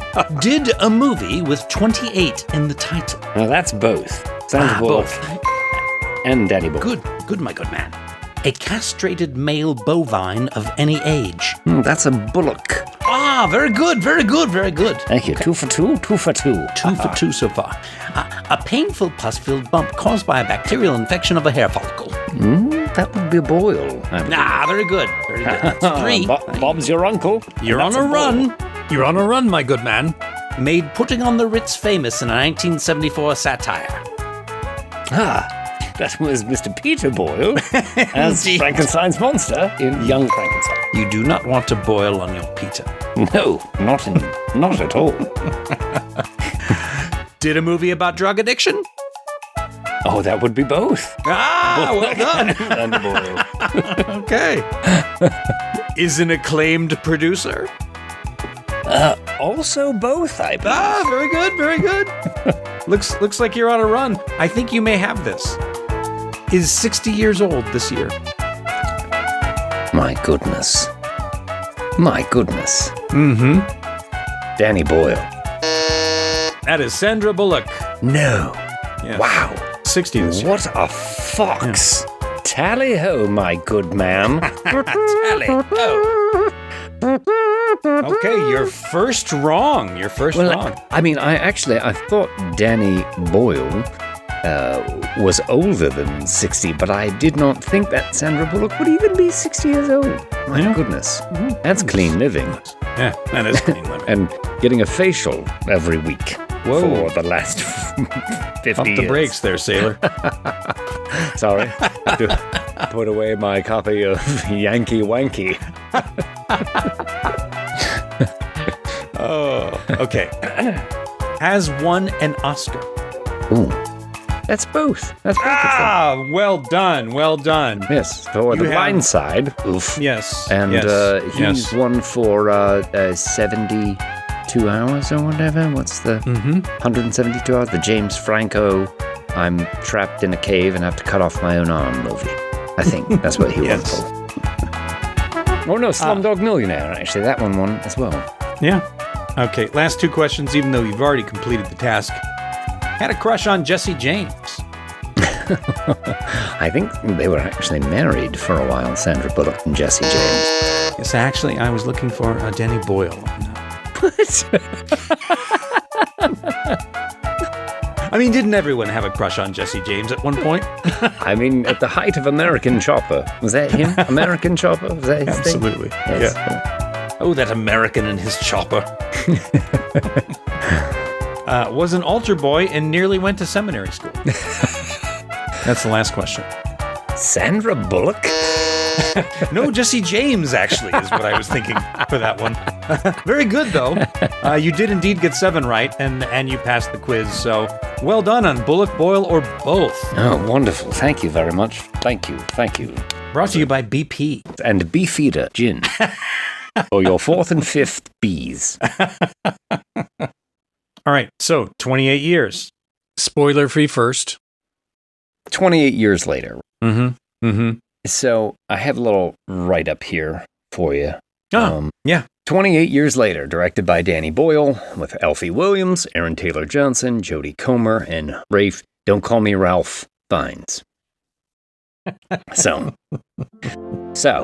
just this, good old boys.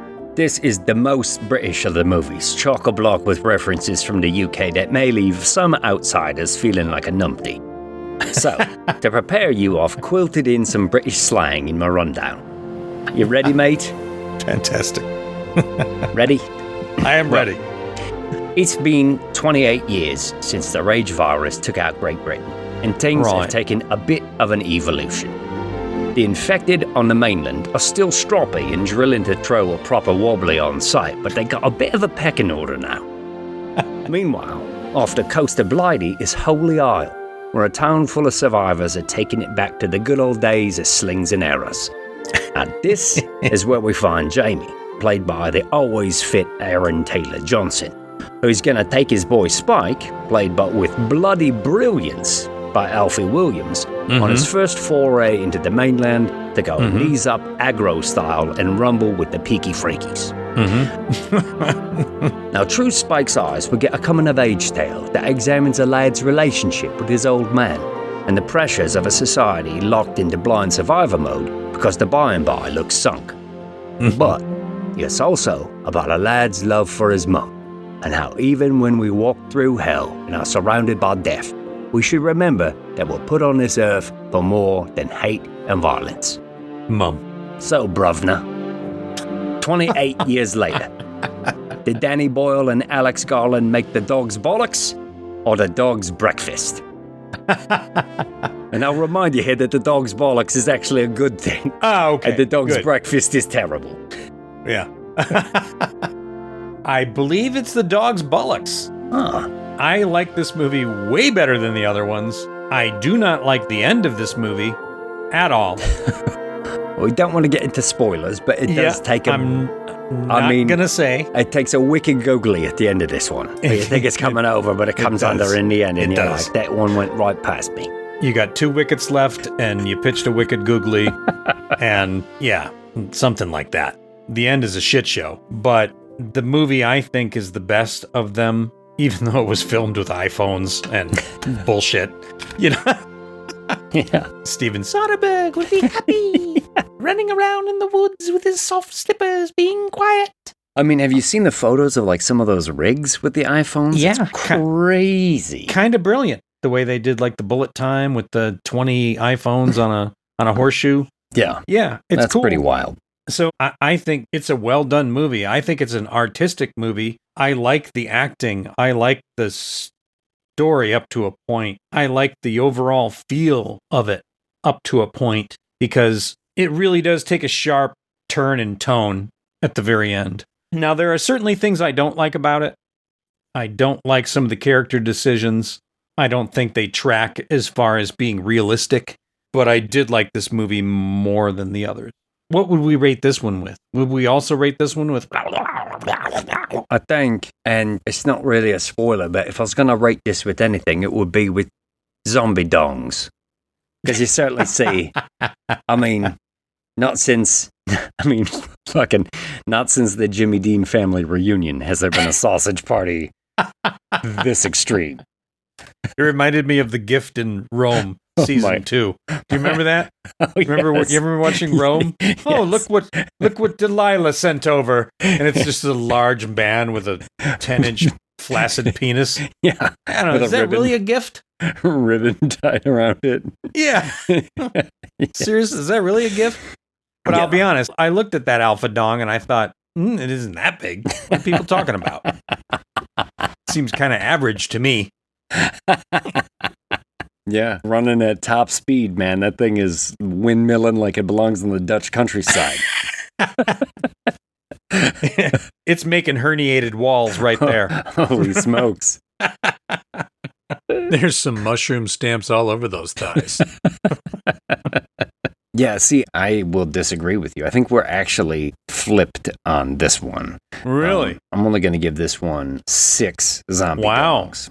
Wow. Okay. I'm giving it 8. Yeah, I've been watching a lot of reviews of this, and there are, you know, I don't need to tell anyone that the internet is a cesspool most of the time, but there's so many people out there who feel like they have to give their opinions so vociferously and adamantly, and they're like, if you don't like this movie, then you don't understand what this is about and what this is about. And I like to think like I'm not always the brightest bulb out there, but I do have some sense of the artistry that is going into this movie and the messages it is trying to convey. And I think some of those messages are actually really good, but the delivery of it to me is wildly uneven and seems pretty sloppy.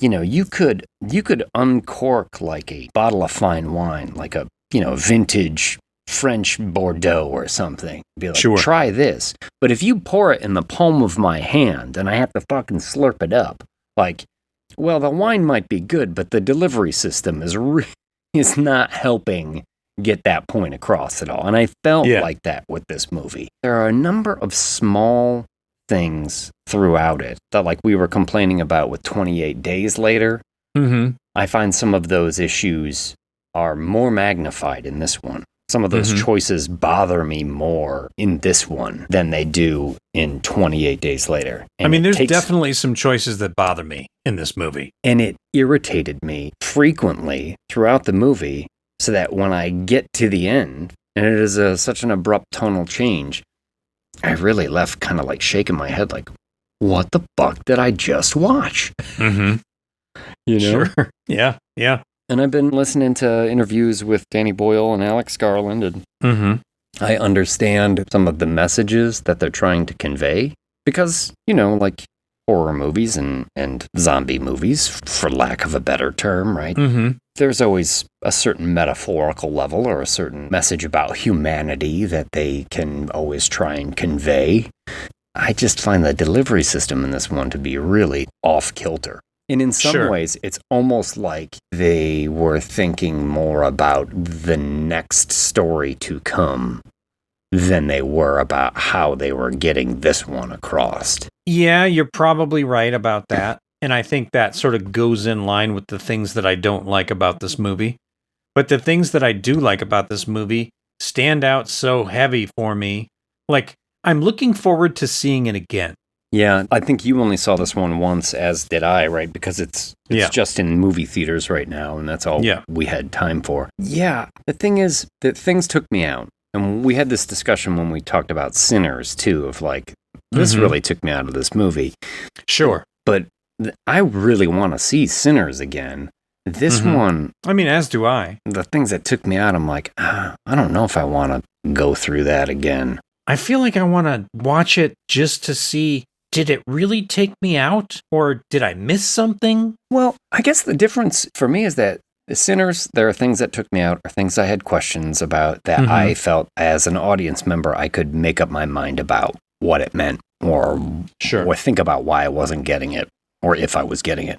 And this one, there are things in it I was like, what the fuck is that? And then when I watch some of these videos that are like, here's all the things you might have missed about 28 years later, I thought, I shouldn't have missed some of that. I'm a pretty observant audience member. If that was something they wanted to get across, that should have been a little bit easier for me to grasp. Kind of goes to the sloppy filmmaking I was referring to in the first movie, you think is more apparent in this one. I mean, in the write-up, I was saying that this is the most British of them all. And I think there are things in this movie that, unless you are English or, unless you come from the UK or you're very familiar with that culture, like you've lived there, there's like major plot points that might go past you. Absolutely. And we'll get to that when we get into the spoilers. I mean, for sure. That was making me think, I think as Americans, we have a certain privilege when we watch movies because Hollywood, for better or worse, has made America kind of the dominant culture in the world in terms of media. So, like, everybody knows who fucking Mickey Mouse is and what Coca-Cola is and can recognize Michael Jordan or whatever, just because of the American Hollywood machine. Some of those characters and cultural touchstones for other countries we're not as familiar with. Yeah. And we kind of don't need to be. I do wonder if, like, when people in the UK watch it, do they go, oh my God, that looks just like so-and-so? 100% they do.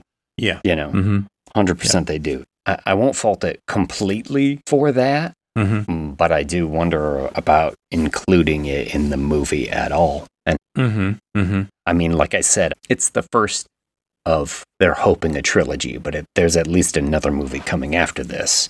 Yeah. And I guess I'm curious to see that one, to see how it all connects and stitches together. Because right now, I feel like the connective tissue is just kind of dangling out there. It's just left me with questions. Yeah. Well, let's go to the lobby and come back so we can talk about these things. We've told you how we feel about it. If you haven't seen it and you want to see it, maybe wait to listen to the rest of this episode because we're going to burn some shit for you. But suffice to say that it is a coming-of-age story in a lot of ways. Sure. Features this young kid, Alfie Williams plays Spike. I think he's really 12 years old. He's terrific in this movie. I think the performances are all good. All the performances are good. It's really, I think, 3 distinct acts in this that all have sort of different messages that they're carrying. I have heard them talk about it in interviews, so it's not a spoiler that the infected in this movie have evolved. Danny Boyle and Alex Garland were talking about, like, well, if we really are putting this 28 years in the future since the rage virus of 2002, what does that mean for the people that have lived there, and what does that mean for the infected who've lived there? Because they said they're not supernatural forces, they're not reanimated dead bodies, they are human beings who are diseased. So somehow they have to survive. Definitely not zombies. And how have they evolved to survive for all this time if they're still a threat? And that is what sort of led them to craft the different ecologies, which I do like, that the zombies have. I mean, interesting idea for sure. I I don't always like how it's executed, but let's go into the lobby and then we'll come back and we'll spoil some shit. All right. Fantastic.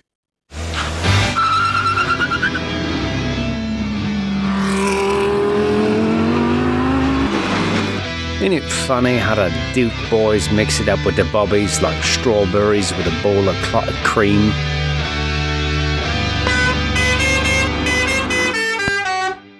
Tally-ho!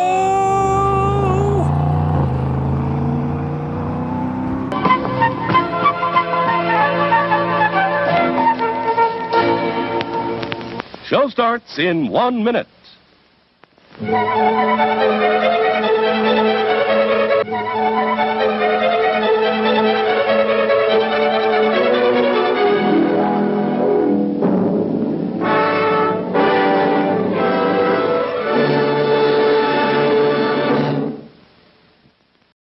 So, 28 years later, some of the things I fucking love in this movie, what's that poem? Boots on the Ground or the Boots? Yeah, the Rudyard Kipling poem. That was an artful, masterful, weird moment in this movie. Well, that kind of makes this movie for me. Do you know that came out of the trailer? That wasn't in the movie. And then the trailer came out and Danny Boyle was like, "What did you do? That's brilliant." And he put it in the movie. Okay. Because they were struggling how to score the trailer. They were really going back and forth. And then whoever put it together inserted that old recording of the Boots poem and put it on there. And Danny Boyle was like, not only is that the perfect thing to put in the trailer, we got to put this in the movie now. Wow. Look at you. This has been a Rudyard Kipling minute. Well done, lad. Yeah. Well, I love the Boots. I think the Boots thing is great. I love the opening of this movie. Odd with the Teletubbies. Well, yeah. It's maybe out of the 3 movies, it's the worst opening. But I did enjoy it. Here's the thing, is that opening, they're bookends, right? Yeah. The opening to this movie has to do with the crazy end of this movie. Sure. My problem was that by the time we got to the crazy end, I had forgotten all about this opening. It is as the virus starts, back in 2002, a group of kids watching Teletubbies. One of the moms comes in and she puts a kid down like, "Jimmy, you got to stay in here with all your cousins or whatever." Jimmy! Yeah. Tinky Winky, Lala, and Poe are dancing around on Teletubbies. I can't believe you even know their names. Yeah, I know. I couldn't either. I think I'm missing one. Yeah, anyway. Wow. And so they're watching Teletubbies, and then all of a sudden screams break out, and infected are coming in, and there's blood splatters on the TV, and there's all the kids are being eaten, but young Jimmy's getting away. Jimmy gets the fuck out of there. Get the fuck out of there. It's kind of like the unofficial motto of all of these movies. Like at some point, it's all like, get the fuck out of there. You just got to get the fuck out of there. Run. Yeah. Jimmy runs out of there, runs into a church where there's a priest. Like, my boy, take this cross. His father, right? Today is Judgment Day. I mean, I think it's his father. Yeah, I got the feeling it was his father. But he's also a father because he's a priest. True. But he's a little crazy. And he's like, take this crucifix. Judgment Day is on hand. And Jimmy runs out of there, and all the infected are running into the church, and the priest is like, ha, ha, ha, ha, yes, come, my children. And he's just embracing his terrible fate, I guess. Judgment Day is upon them. And Jimmy will run out of there. Jimmy gets away. Yeah. Now it's 28 years later. It sure is. 28 years later. And I automatically thought Aaron Taylor Johnson is Jimmy. Yeah, right. Of course you would. Of course you would. And I can't be the only one who forgot all about the fucking Teletubby beginning of this, because we're not going back there. Because who cares? We're not referencing that. Yeah. And again, I just don't know why this and the end of the movie are kind of even bookending this whole story, because all it does is confuse the viewer, in my opinion. Yeah. So the British mainland has been quarantined. We talked about Danny Boyle, the kind of retcon. It never made it off the mainland of Great Britain, or now, if they did, they took care of it. In here, they do, right? I think it's in the titles at the beginning or something. Or is it later when they meet the other guy that he tells them I think they do say here in the beginning that it is only here in Great Britain that the infected are still roaming about. Yeah. But we're going to Holy Isle, which is a small isle off the coast. And there's like a castle on the island that is now apocalypse fit. You know, it's got the spiked walls and it's all cool. I would towers. Live there.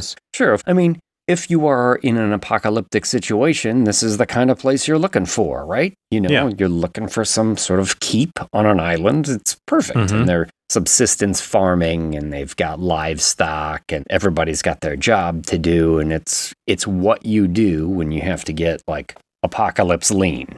Yeah. You know, everybody gets a job.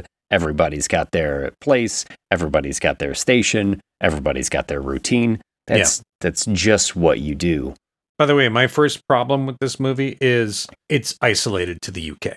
I would like this better if it was worldwide. Well, my problem with it, in my notes, I wrote, why not get the fuck out of there? It's 28 years. Yeah. 28 years. Human beings are pretty innovative and we're pretty smart. And I understand that this disease is like super dangerous and you can't let anyone off the island, but we would have figured out a way to get anybody who wanted to get out of there. Sure. At this Put them point. through a quarantine process for 28 days. A battleship would have come to the island at some point and they would have slowly ferried people over or something. Yes, there would have been a way.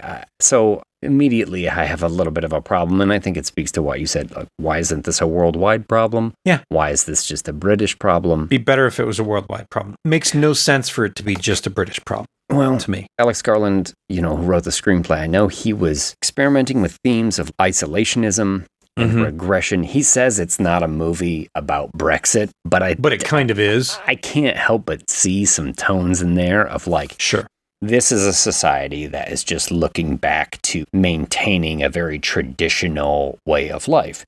Yep. And I've heard people criticize that as like, oh, that's regressive thinking and that's wrong. Maybe that's what Alex Garland intended with the way everything is going to unfold here. But honestly, I'm like, no, they're fucking surviving. They're just trying to do what they can to survive, which means like shit gets locked down. You start checking some boxes here to keep everybody alive. This idea is something that will bother me more and more as we continue into this movie. But now we've got a new kid waking up, right? This is Spike. This is our hero. This is Alfie Williams. This is really going to be his movie, and he is fantastic in it. And right away, you get the almost medieval kind of feel to their lifestyle. Everything has been recycled. Everything has been handmade. They're a little bit low on resources. This is not a group that has a bunch of guns. They're all using bow and arrows and stuff like that. Their wellies still look new. Well, they will have to go onto the mainland to forage for resources, lumber, and they're looking through other things, which is kind of like the main thing that they do. And this is the big day for Spike because even though he's a little underage, coming of age, his dad, Jamie, who is Aaron Taylor Johnson, is going to take him on the mainland, and he's going to make you a man today, son. First hunt. That's right. Yeah. Well, Mom, Jodie Comer, she's upstairs. She freaks out a little bit, but she is in and out of it because she's sick. Yeah. She's upstairs. There's obviously something wrong with her. She has moments of lucidity and then moments of just being completely either catatonic or frantic. And she does have a moment here, I think. She's like, he's too young. But Aaron Taylor Johnson's just like, no, it's time for my boy to become a man. I have always liked Jodie Comer. I think she's great. I really loved her character in Killing Eve. Fucking awesome. Oh, yeah, especially like the first season of Killing Eve. Yeah. And that was the first thing I saw her in. I was just like, who is this woman? She's amazing. Totally. Yeah, he's going on his first hunt. Spike gets a new bow. Everybody's like happy and excited for him. And they set out the ground rules, like the guards at the tower. There's no rescues, no exceptions if you don't come back. Like, okay, this is dangerous business. And you see now that the island really is accessible through a causeway, like a strip of land that goes to the mainland that's only really available at low tide. They explain that, like, high tide, the current's too strong, he'll never make it back. One would think they would still keep some boats over there just in case it fucking happened. Or a really long rope from one end to the other end so you could hold on to the rope and kind of pull yourself back? Maybe an infected might be able to scale the rope to get over there, so you wouldn't want that, but I don't think they're going to row a fucking boat. Like rowing in a circle. Rowing in a circle. I hate oars. Yeah. No. It's okay. I'm not going to look at that logic too much, but sure. Yeah, they're walking across, and this is when you get that Rudyard Kipling poem. And also flashes of during the apocalypse, but also flashes of... Is it Ivanhoe, maybe? No, it's Henry V. Okay. It's Laurence Olivier, Henry V. And gotcha. To the whole themes, it kind of fits with Rudyard Kipling's Boots, and that this is a very backward-looking culture that they're coming from, who wants to stay in a very selective glory days of how they're living, right? Because Kipling's poem is great, and I mean, like Kipling himself, he was such a big, important poet in England. He's also a little bit controversial. He was very pro-colonialism, pro-British Empire. You know, he still has some pretty amazing works of art. You know, he wrote The Jungle Book, Rikki Tikki Tavi, a lot of other stuff. Yeah. But also Henry V, Shakespeare's play, is like a super nationalistic play. Okay. It's rousing. It's full of leads more to the very British version of this movie. Yes, absolutely. It's very rousing. It's full of battle speeches, and it's like it's the band of brothers. We few, we happy few, we band of brothers, and you know you're gonna fight with me this day and roll up your sleeves and show your scars, and people who weren't here on this day will hold their manhoods cheap, and all this, you know, rah England stuff. I'm ready. Yeah, you're getting me riled up. Let's do it. And the thing about the play is that it's got a bunch of great speeches in it. But the justification to war in that play is super thin, and it makes it problematic. Because they're like, we're going to go fucking kill all the French and slaughter the French, let's go. And they're like, why? What? No. Yes, Mark Wahlberg, it's kind of a joke, but doesn't matter too much. And that's also the play where they focus on the Battle of Agincourt, which is a real historic battle. Yeah. Where the English fought against overwhelming odds. So you could look at that as a reflection of against these the French, people against muddy grounds. The infected, right, who are overwhelm them in numbers, but they're going to stand strong. Are we saying the French are infected? Well, there's more infected dicks in this movie than the French Foreign Legion, so we could. So anyway, they go across the causeway. You got Rudyard Kipling, you got Henry V, you got a lot of very, very old-fashioned pro-British kind of things as they're coming across. And I'm loving this movie at that point. I'm like, wow, this is really neat. This is different. It's neat. Jamie is telling his boy Spike, we stay out of towns and get a real hunting lesson in the forest where you see our first infected, which are big bloating bastards crawling on the ground, slurping up earthworms. Which is weird. Well, Alex Garland was talking about it and just saying in the evolution of it, it's some of the infected would be fast and be able to catch their meals, but then some of them might be slower. And what would they eat if they wanted to stay alive? So that there would be a evolution of these waterlogged, bloated corpses that are just eating beetles and earthworms and things like that to survive. But they're getting pretty chunky beetles and earthworms. They sure are. Yeah. They sure are. I don't know if that's because they're just soaking up the water in the muddy ground like a sponge. I guess. I don't know. They're like Grossberger and stir crazy. They're like Butterbean fighting Mr. T. Butterbean. They are very Butterbean. George the Animal Steelish. Yeah, totally. Crawling across there. But, part of me gets why all the infected are naked. I guess their clothes go away and who cares about clothes? But the other part of me is okay, they're evolving though, and they're not down in the Bahamas. This is fucking England. They have winter there. Yeah, at some point they're freezing their balls off. Gonna get fucking cold. Or their toes are gonna get frostbitten. Yes. Yeah, I didn't even think about that. Sure. So, again. This is a 7. But Dad's giving him a hunting lesson, and Spike is not the best shot right now. But they're checking in the houses because they're looking for supplies, and this is where they find that hanging body. It's been hung up with a bag over its head, hanging by the feet. With Jimmy carved in the chest. Yeah. you know what? I am not sure I actually caught that the first time. Mm-hmm. So I was not hearkening back to the kid whose name was mentioned at the very beginning of this Neither movie. was I. I didn't remember a Jimmy. I was like, oh, Jimmy. Okay. Was that his name, this dude? Yeah. Well, again, I have learned since seeing this movie the first time that there are things that thread it through, but it was not apparent to me. It's a pretty thin thread. It doesn't always have to do with the fact that I didn't grow up in England and didn't get the reference. Sometimes I'm not seeing it on there. It's not underlined enough or highlighted enough for me to really grab onto it as an important detail. But we're back in the woods here shortly after that. There's a dead deer they find. Its head has been pinned to a tree. Yeah. And they flash back to the head being ripped off.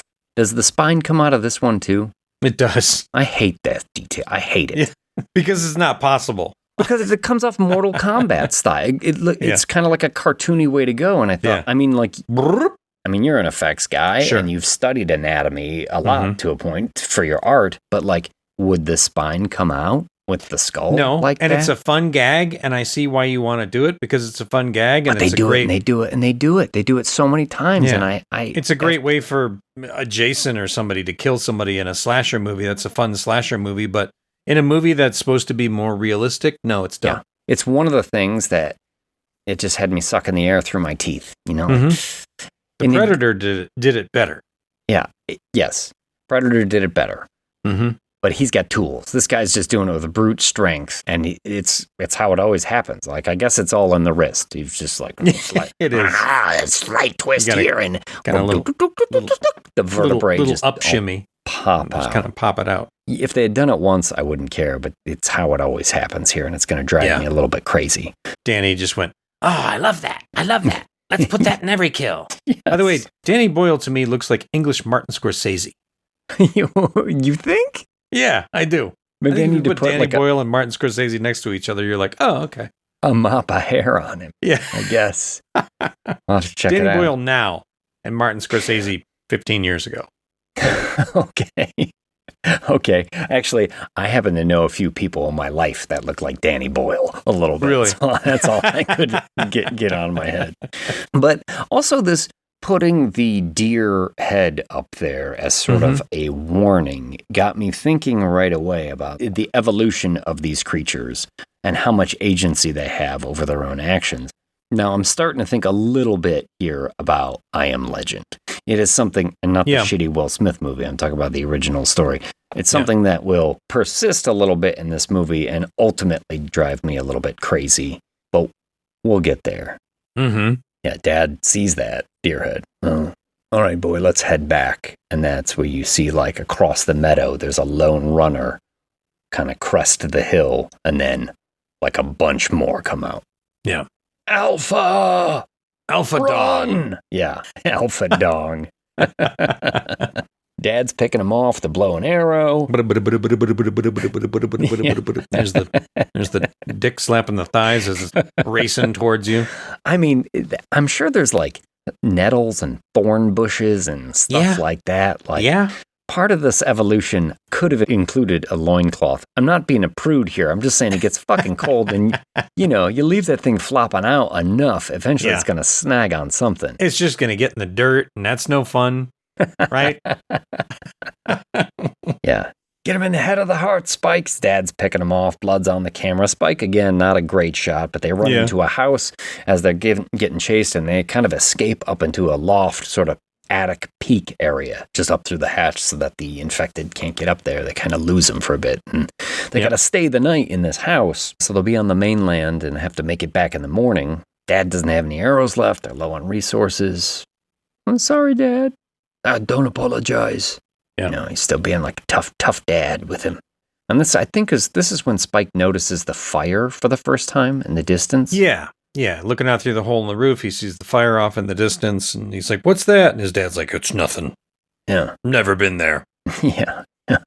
Ignorance is bliss. Yeah. So, well, it must mean something. No, it doesn't. That night, and I don't know if it's a dream, like he dreams that there's a herd of deer, like running through, shaking the house, but the whole really house was a herd of deer. Kind of, it starts to crumble around, and they got to get out of the house, right? So they got to go head straight for the causeway. The noise will bring the infected. And Yeah, I'm not so sure that the deer stampeding around the house are going to make an old rock house fall apart. Yeah. But okay. Well, in any case, they're running out of there, trying to get to the causeway. Yeah. When they're not supposed to cross, because they've already talked about how they shouldn't. Yeah. But the Alpha sees them, and he gives chase. I mean, the causeway's there, right? At this point, the causeway's there. Kinda. It's got like a foot of water over it or something like that. It's close. But they can still traverse part of it. But yeah, they're just running through. Yeah. And here comes the Alpha. Da-dong, da-dong, da-dong, da-dong, da-dong, right behind. Yeah. Just flapping after them. Do you think the infected and or the alphas have some sort of weird control over animals?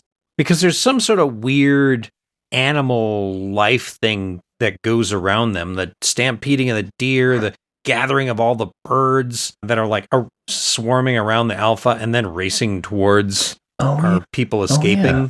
I forgot all about that. That's just kind of strange. I mean, we see, I think, in 28 Days Later, and maybe in this one at some point, like hordes of rats fleeing from them. But I had always thought of that of like rats. Seems like there's we gotta always get the fuck out of here. There's hordes of animals somewhere running away from them, or I don't know. Yeah, I honestly hadn't thought about that. That birds is a curious one because I do remember that now too from this movie. And I think in the first movie there was a thing with birds. They originally intended everything to be dead. And then they found that they were like, there's all these birds here in the scene. Like, what are we going to do? Yeah. They couldn't keep the pigeons away. Yeah, let's just pretend it doesn't affect birds and they're fine. Okay. So, again, there was sort of sloppy filmmaking. Like, we can't get rid of them, so we'll just write it in. Yeah. And now it's sure. Now is it a plot point? I don't know. I mean, sometimes the limitations that are imposed upon you actually make for a stronger choice. Sure. But yeah, they just couldn't keep the pigeons away. Yes. Yeah. But they're running through the causeway and the alphas behind them getting closer and closer. And they're screaming like, let us in. We're trying to get the attention of the guards. We're clean. Let us in. Well, Dad's turning around, shooting arrows. The arrows aren't really stopping the alpha from coming after him. Mm-hmm. Da-dong, da-dong, da-dong, getting closer. Dong, da-dong. But finally, I think it's a heavy crossbow on the guard tower. Flaming arrow. Thunks into him. Good old flaming arrow. Yeah. We love a flaming arrow. And takes that alpha out. Mm-hmm. They make it back in. Hell yeah. It's Miller time. That's right. It's a party that night. Mm-hmm. Dad is telling fish stories about like, oh, my boy he was great. You should have seen him. He's dead eye, he's just cracking off shots. Yep. And he's like, I don't know if that's how it happened, Dad. And Dad's Lincoln, like, that's how it happened. Yeah. That's the story we're telling. This is what we do now. Yeah. Tom Jones playing on a jukebox or a record player. Little Delilah. Delilah. Yeah. Interesting choice because later on, the alpha that we meet later in the movie, Samson, will be named Samson. Yeah. I gotta think that's a deliberate choice there. Probably. To put Delilah on there. Drinking more, pint after pint. Spike finds out. Oh, guess what? Dad's been fucking around on Mom a little bit. His mom is severely ill and something wrong with her. I see a lot of criticism of this, like, oh, look at the patriarchy and this toxic masculinity and all this shit. Sure. But I mean, they're fucking survivors doing what they can, and also, Mom is fucking sick and loopy and freaking out and has rare moments of lucidity. I mean, I don't know the whole story here. Which is a Queensryche album, I'm pretty sure. Queensryche and Megadeth. On tour now. But Spike is 12, doesn't understand. And that night, he doesn't feel like partying. He's just not into it. He's talking to his grandfather, who's back at home. I think it's his grandfather watching over his mom. And he tells him he saw the fire there. And the grandfather is like, oh, I wonder if you saw Kelson. Yeah. Kelson? Well, Kelson was a doctor. Yeah. He's odd, though. I shouldn't tell you about him. Yeah. Let me just open this can of worms and then quietly close it. Yes. I'm going to go off to party now. Have fun watching your sick mom, boy. Yeah. So Gramps goes off and Spike sticks around, watch Mom. And in the morning, Dad's like, oh, where'd you go, Spike? And he's like, why didn't you tell me that fire was coming from a doctor? Maybe he can help Mom. Yeah. And Dad's like, that doctor's insane. Let me tell you a story. It flashes back to meeting the doctor at the river's edge, and he's nearly naked and painted orange. Doesn't really sound like a terrible story, you know? Well, he's like, he had a bunch of waved us bodies. down. We decided to leave. Yeah. Because he had a bunch of dead bodies down there. It is a weak story. I'm not sure that that's not the point. Whereas, like, that's it. You just left it right there just because he was burning bodies. You were like, oh, it seems unnatural. I mean, he was painted orange and wearing a loincloth, which is, not typically what I wear on a first date. No. That's third date attire, if you know what I mean. The old the old iodine rub down. And That's right. Yeah, indeed. Yeah. So the doctor's insane, but Spike's like, well, what's wrong with Mom? Is she's dying? If Mom dies, are you gonna be with Rosie, the girl he saw his dad snogging with the night before? Well, smacks him in the face. Oh, it's not Spike. Spike versus Dad, fight. Bit of a scuffle there, and Spike pulls a knife on his dad. Bold move. Yeah. It is a bold move. It's a little strong. I do appreciate, though, that, like, it's kind of how this ends, is Spike pulls a knife on his dad, and his dad backs off, and it's not really out of fear. It's just like, what the fuck's going on? And to me, it was more like, I don't want to have to really hurt you right now. So his dad leaves, macho, I'm going to punch the wall. Yeah. Spike pulling a knife on his dad reminds me of like every DRI album.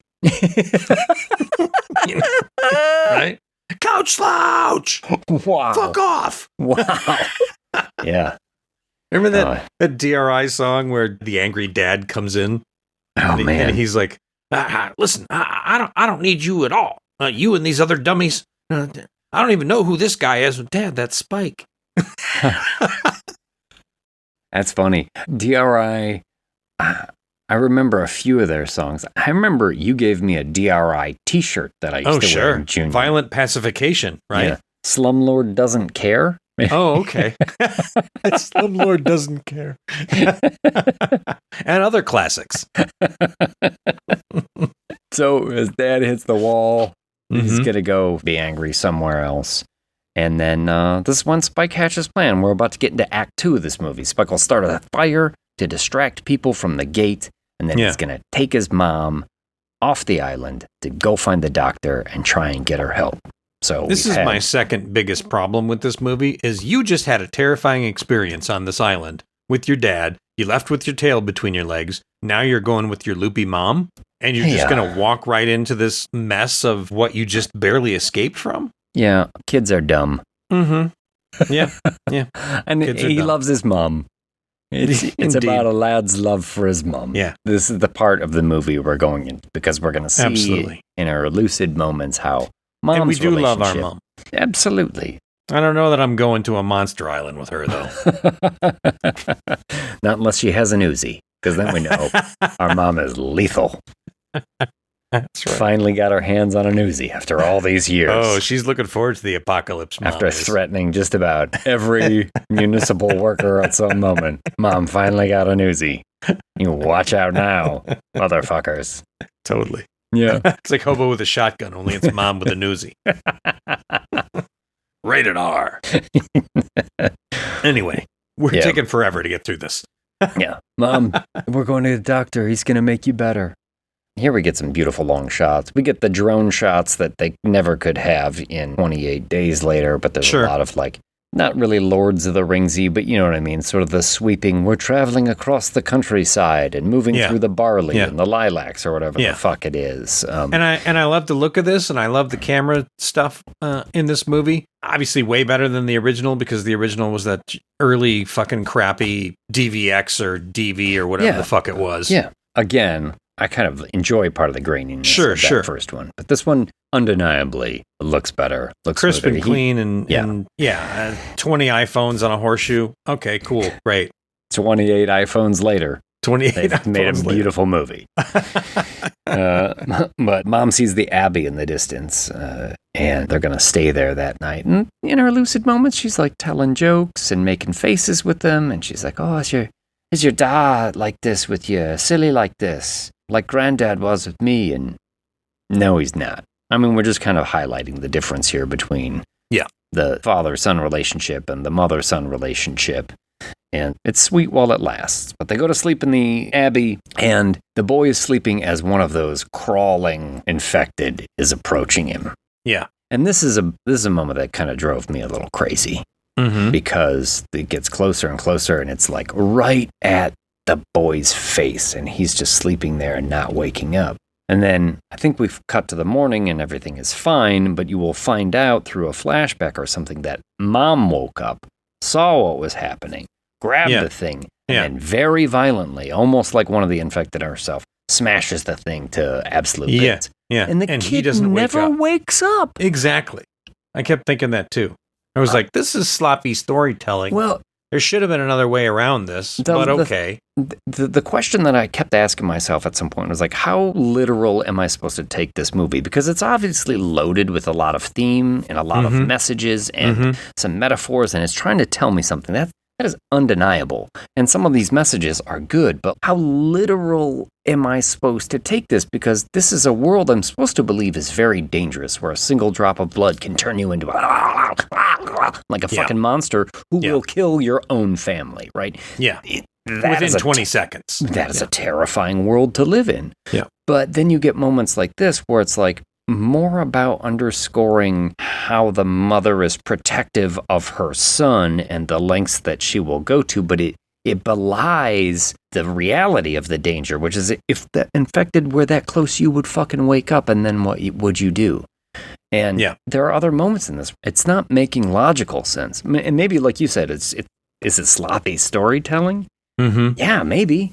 Maybe that is, but it drove me crazy. Which is kind of why it made me think, I don't think Danny Boyle and Alex Garland are good storytellers.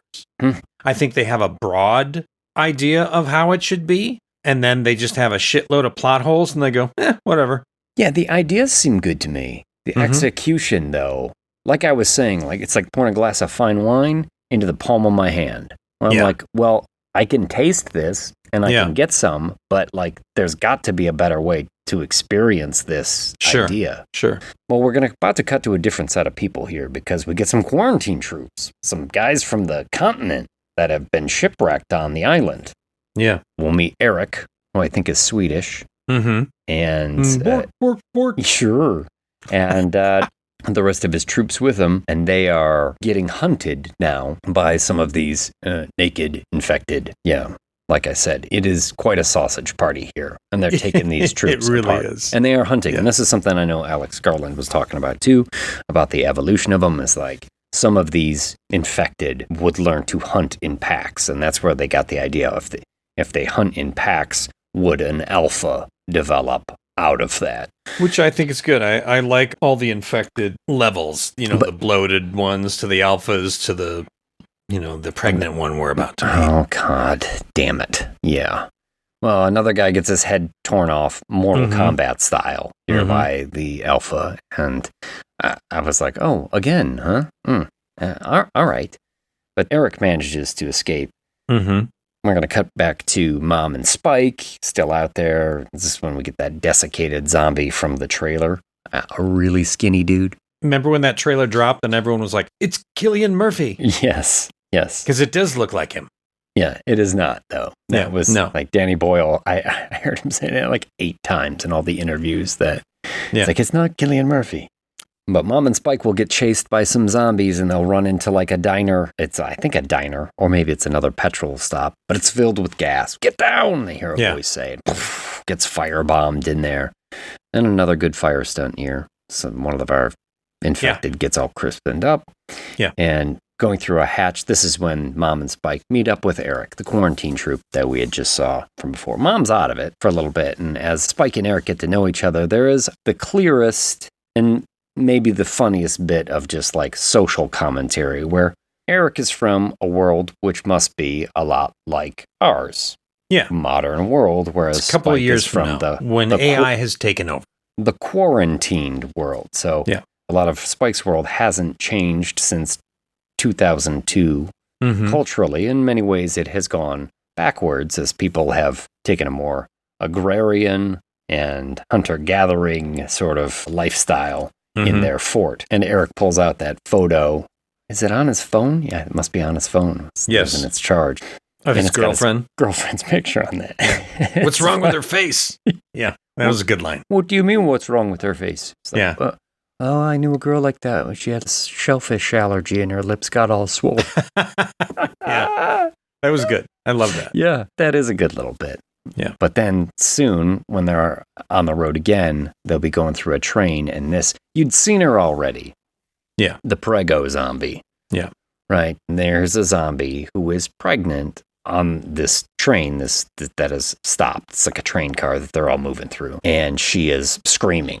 Like, oh, she's about to give birth. And they kind of don't know what to do, but Mom has sort of come to a little bit, and Mom puts her hands up and has like a connection with this infected person, which is the first time that it has ever happened in any of these movies.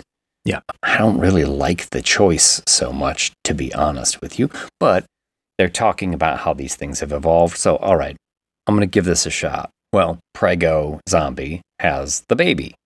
Yep. And lo and behold, it looks like a healthy baby has come out of there. Oh my gosh. A non-infected baby.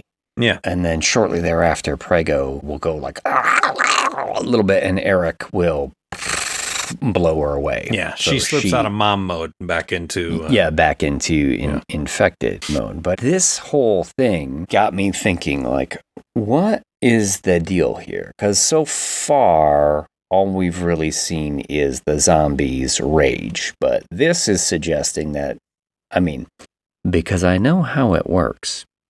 Sex? I know that when one infected loves another infected very much, they get as close as they can, and they until it's kind of like a sneeze, only a little bit better. And yeah, so she's pregnant. So that means obviously the infected are having sex, right? This has been a infected birds and the bees moment. Yeah, but here's the thing. I didn't notice any kids, like infected kids. That's a good point. There. So is this the first time that it's ever happened? I'm pretty sure the infected kids were back home doing the dishes and laundry. Well, not laundry because they're not wearing clothes. Probably mowing the lawn. You know, they're working. They're working for the families who are going out hunting and gathering. I don't notice any infected kids or younger infected. No, you're right. At all. It's another hole. I am lowering my but here's the thing. It's number. like, is this the first time they've ever had sex? Maybe if they are having more and they have gotten pregnant in the past, then what happens to those babies? They just dash their brains against the fucking rocks? I was just thinking, Karen. I saw the way you reacted with that manager over there. Yeah.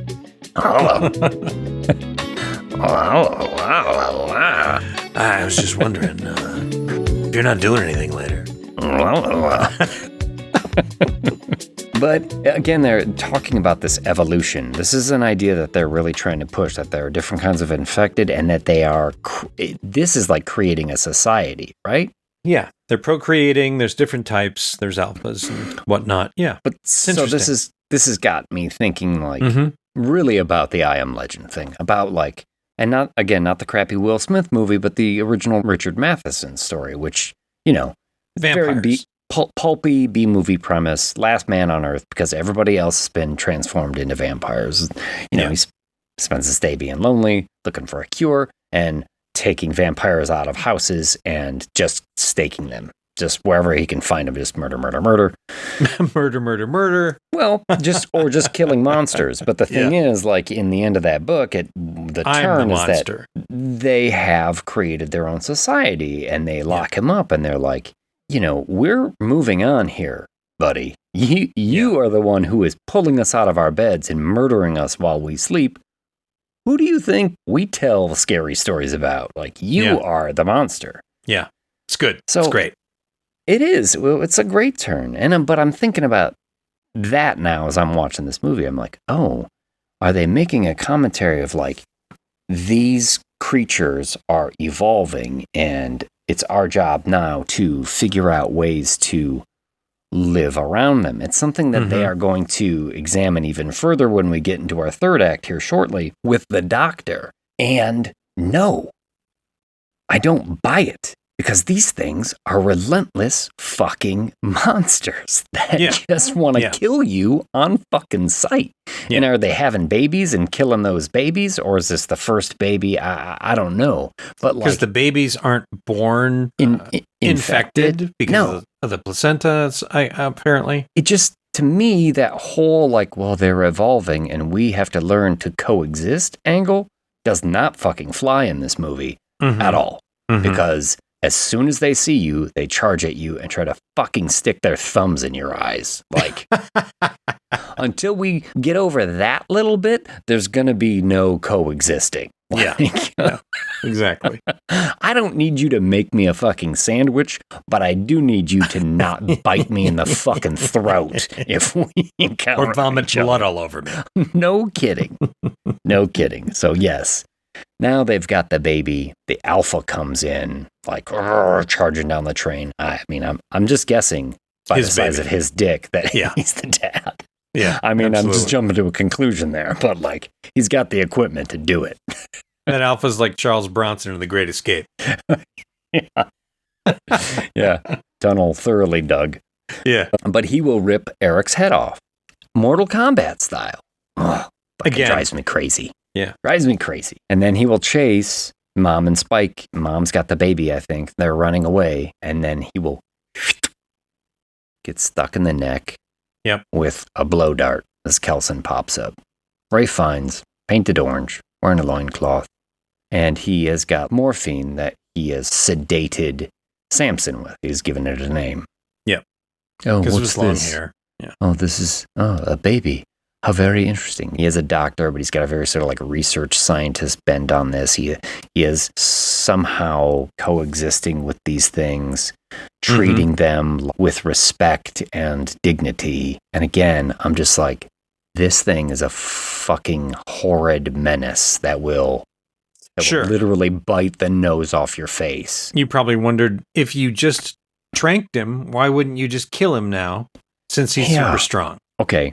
I thought perhaps he's well, first off, do no harm. So he doesn't want to. I mean, I was I'll give you a pass right now, crazy doctor, because I don't know what the story is. He takes the skull from Samson's hand. They go to his island, which has a little sort of rope bridge that the infected can't really get across, I guess. And this is where you get to the Bone Temple, right? Which is the name of the next movie that's coming up in January, I think, 28 years later. They already shot it. Yeah, it's ready to go. Now, in the third act of this movie, we're going to inject a lot of philosophy into this all of a sudden. But again, I ask, how literal am I supposed to take this movie? Sure. Because I look at this Bone Temple and I think, what a fantastic waste of resources. Look at all the fucking rope that you've used to stitch up these giant plinths of skulls and things like that. It is a little crazy. You crazy old man. Weird. Yeah. Yeah. Sure. But he's going to start talking about memento mori, right? The idea, I don't know if it originates with the Stoic philosophers, but it's that old remember that one day you too will die, right? Remember you will die. And he's taking the skull that was Eric's skull, and he's going to boil the flesh off it, and it's going to be bleached completely white, and he's going to set it on this giant temple, this memorial plinths that he's building all over the place. And he's brought a whole new energy and a whole new insight into this movie. And I don't personally feel it's completely earned. And it has nothing to do with the message behind it. It's just the delivery system at this point. I thought he was kind of a fascinating character. I really love the fact that he rubs himself down with iodine. Oh, yeah. That was cool. That was fun. That was oh, okay, sure, I get it. But, I mean, I guess you're always covered in iodine. How much iodine do you have, actually? Yeah, a limitless supplies. I mean, it's like gasoline or petrol on the island. There's just iodine for years. There's an iodine factory right up the street. It might have been Alex Garland that referred to him as the reverse Kurtz. Yeah. He was sort of Colonel Kurtz. He's Colonel Kurtz, only a benevolent force. Yeah. In the end, he's kind of up the river, rumored about, and crazy in his own way. Sure. But he'll examine the mom. I don't have all my tools and everything with me, but I would probably diagnosed that you've got brain cancer and not a lot of time left. Mm-hmm. And this is philosophically, thematically, I think beautiful stuff. Sure. I mean, it's about letting go. Yeah. Because the mom will go with him. It's about choosing to die with dignity rather than having some unstoppable force destroy you, whether that's the infected or, in this case, the cancer that is causing her to lose track of reality more and more often. It's about being decapitated and turned into an art installation. Yes. I loved Mortal Kombat when I was a boy. I had the high score at the local pub's stand-up machine. Yeah. He sounds a little like the Count from Monster Mash. Yes. I guess my Ray Fiennes does sound a little bit like Bobby Boris Pickett. Nice. Well done. Yeah.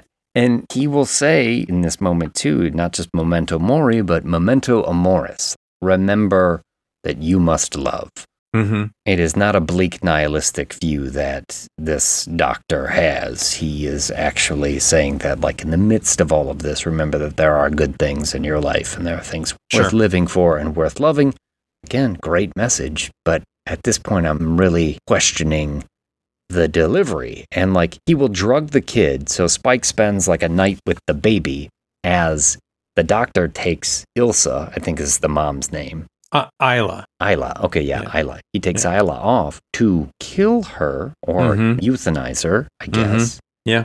Which I'm all for everybody making the choice to die with dignity. By the way, But I had to pee really bad. I got up, I left. I came back, Mom was a skull. Well, yeah. You never see him actually euthanize her. But I did think, like, the kid's high on morphine, because that's how he sedates him. He gives him a little morphine, and the kid's holding the baby all night, like, in the Garden of Eden, honey. Like,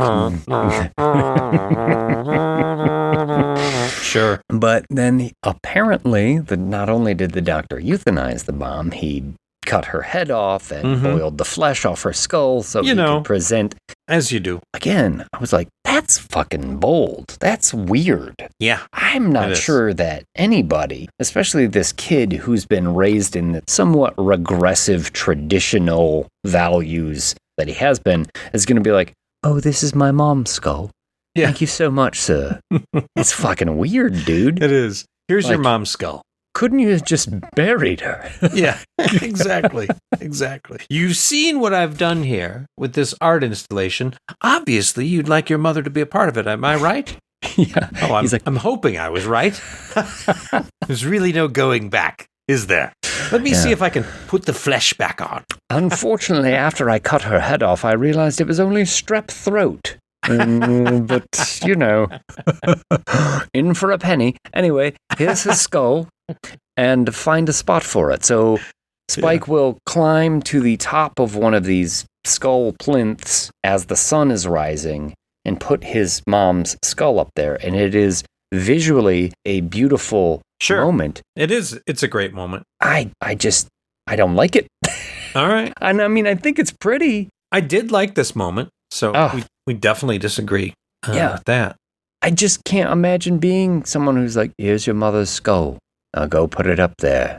Yeah. Like, it's just fucking weird to me. I feel like the metaphor that he's using overpowers the narrative. Like, it doesn't seem realistic to me. It seems more like living in a metaphor and trying to make it literal. It's right after this that I started to like, really? You know, the kid takes the baby that he names Isla and he goes all the way back to and leaves it outside because before that, Samson makes it across the river and he's going to attack them.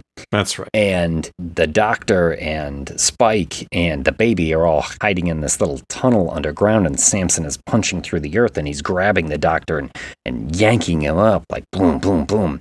Spike will sedate Samson with like a blow dart needle or whatever. Yeah, from the doctor's pouch. And again, I was like, Doc, you gotta kill this fucking guy. Yeah. You gotta kill him. I'm sorry.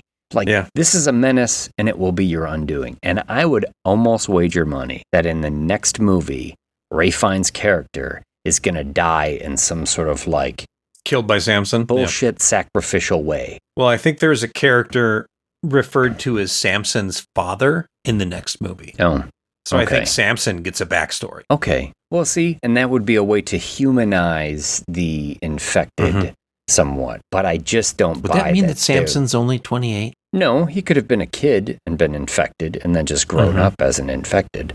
Okay. Yeah, I was just thinking about how old Samson probably is. Yeah, I would have thought like early to mid 30s. Yeah. Judging by the rings around his cock, The rings, which you could see very clearly in this movie. The dirt rings around his amazing He looks to be at Schwanzstucker. least 33, based on the girth. 13's his limit on Schnitzengruben.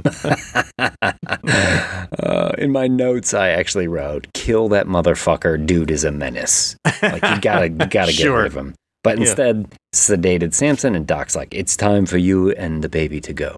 And this is, yes, like you say, he takes the baby in a cooler back across the causeway, puts a note on it. Her name is Isla. Take care of her. She's not infected. I'm gonna go for a bit more of a walkabout. Yeah, exactly. Really? You're 12, you're just gonna go walk about in this fucking infected world? I mean, kids are dumb. So Yeah. I'll say like, okay, it's not a realistic decision necessarily. No. You would have think like, I've learned some lessons. Maybe I can come back home. But I think for this character, at least, you can't go home again. He's realized that the lessons or the regressions of the way that he was living before, now he's had his eyes open to a more, I guess, progressive coexistence forward attitude or something. I just don't fucking buy that because these things are so monstrous. Yeah. They haven't created a fucking society. But anyway, he goes out there and boy, you could have ended the movie right there, couldn't you? You sure could have, and you probably should have. But they didn't. But they didn't. So he'll be out there for a bit. He's fishing. He attracts some infected. He's become a better shot. So he is growing up a little bit through this coming of age story, but he's running down a road. There's too many affected. He gets to a dead end. Then Jimmy from the beginning of the movie, who I had completely forgotten about. So this is all out of the blue to me. All of a sudden, here they are. The parkour Swedes. I didn't know. So I did not connect this to the beginning of the movie. Neither did I. Because I had forgotten all about that. Yeah. So all of a sudden, I just see like Ninja Bjornsson and his buddies who are going to wreak some abba-dabba destruction down on these infected. Track so they're all suits and ninja long weapons. blonde hair. And And he's got wigs. like a big gold crucifix around. And But he's it's like, upside down. yeah, you've done pretty good. You mind if we step in? Yeah. He's like, no. And they do like fucking parkour flips off the embankment there. You know what this scene was And missing? Yakety sax. Because Oh my this turns into a goodness. fucking Benny Hill episode. all of a You've got sudden, a strong tone for a movie so wild. that's dark and serious, and suddenly it's fucking Benny Hill episode for the last 4 minutes. Whiplash, man. Yeah. You could have gotten whiplash by how hard this suddenly turns. Because Yeah. they're literally taking them out like the Mighty Morphin Power Rangers. Yeah, Which it's absurd. I think literally was the reference they were working with right there. But they're dressed in solid colors like Teletubbies. Yes, they are. They are directly related to the Teletubbies. As I would only find out as I did research after this Sure. that this is Jimmy from the beginning of the movie. And Behold, Jimmy, he is coming with the clouds. yes, there were references throughout the movie, Yeah. but I just That's written on the side of a house didn't at one point. see it. Yeah. And yes, they were watching the Teletubbies. There are a couple of like Jimmy's wearing like a tiara in there, just like one of the Yeah. Teletubbies is. Yeah, what the And fuck? It's fucking crazy. And they're actually dressed and see, this is again, I didn't have the cultural reference for it, but they're Sure, me dressed either. like Jimmy Savile, Yeah. who is a much maligned figure from British pop culture. He hosted Top of the Pops for a number of years. He had a show where he would help kids, essentially like a Make-A-Wish Foundation kind of thing called Jimmy Will Fix It. Yeah. He dies in 2011. And he dresses just like this. He's very almost clownish, Eccentric you know? and Yeah, super blonde platinum Bjornsson hair. Always wears a bright tracksuit. Yeah. And necklaces and gold chains and stuff. He dies in 2011. 2012, they end up finding out that he was this horrible predator. Yeah. Preyed on the elderly, preyed on children. Some of the children that he was doing like his Make-A-Wish type charity for. Yeah. They said like 400 cases, almost 300 victims, they think. Yeah. But in this timeline of the world, where the world has gone dark, and at least the UK has gone dark in 2003, they don't know that Jimmy Savile was a monster. Yeah. So he's still more of a hero. I see what Alex Garland is going for here, and I actually understand it. I think it's a really interesting choice. It could have just been because he's secretly a monster and we don't realize that. Yes, because this guy is going to also be a monster. He's going to be evil. He's going to have the appearance of a hero, but underneath, it's going to have a very sharp parallel to that. Let's be pals. Yeah. Also, I don't know if you noticed, Jimmy was played by Jack O'Connell, who was in Sinners. He was the Vampire River dancer. I did not know that. All right. Way to go, Jack O'Connell. Yeah. Really putting in the work, ruining movies for me. Thank you. I wrote at the end of it, what the actual fuck in my notes. Yeah. What the hell is with the parkour Swedes here? Like, I stayed until the last credit rolled, and I was like hoping something else would happen. If they had put that scene post credits, I would have been like, well, that's weird, but okay. Because I knew there's going to be a sequel. Now, I know it's setting up for the sequel. I know that character is going to be explored much more in depth. Yeah. I just don't know why they had to bookend this movie with those two scenes. It just makes me angry. And it's not because I didn't have the cultural reference for Jimmy Savile. It's because it's like these guys in tracksuits with fucking crazy blonde hair are backflipping off this wall and leg sweeping infected and taking him apart. And this stupid group of monsters that you have been led to believe are not to be trifled with. They seem to be trifling with them in the most goofy way possible. Easily very taken out by the clownish Swedish ninjas. Yeah. A very clownish type ending that just didn't fit. Bork Koshugi. Yeah. Yeah. So that ending fucking sealed it for me. Yeah. Like I said, there were a number of things like the mom killing the zombie and the boy not waking up, and the way I just felt like the metaphor was overpowering the narrative with the doctor. There are things that like I found mildly irritating or unrealistic about this story or clunky. But when we got to this, it really pissed me off. Yeah. Well, I can't disagree with you, but I think it's really fascinating that you like the original better than I do, and I like this one better than you do, even though we both have the same kind of problems with it. It's very strange.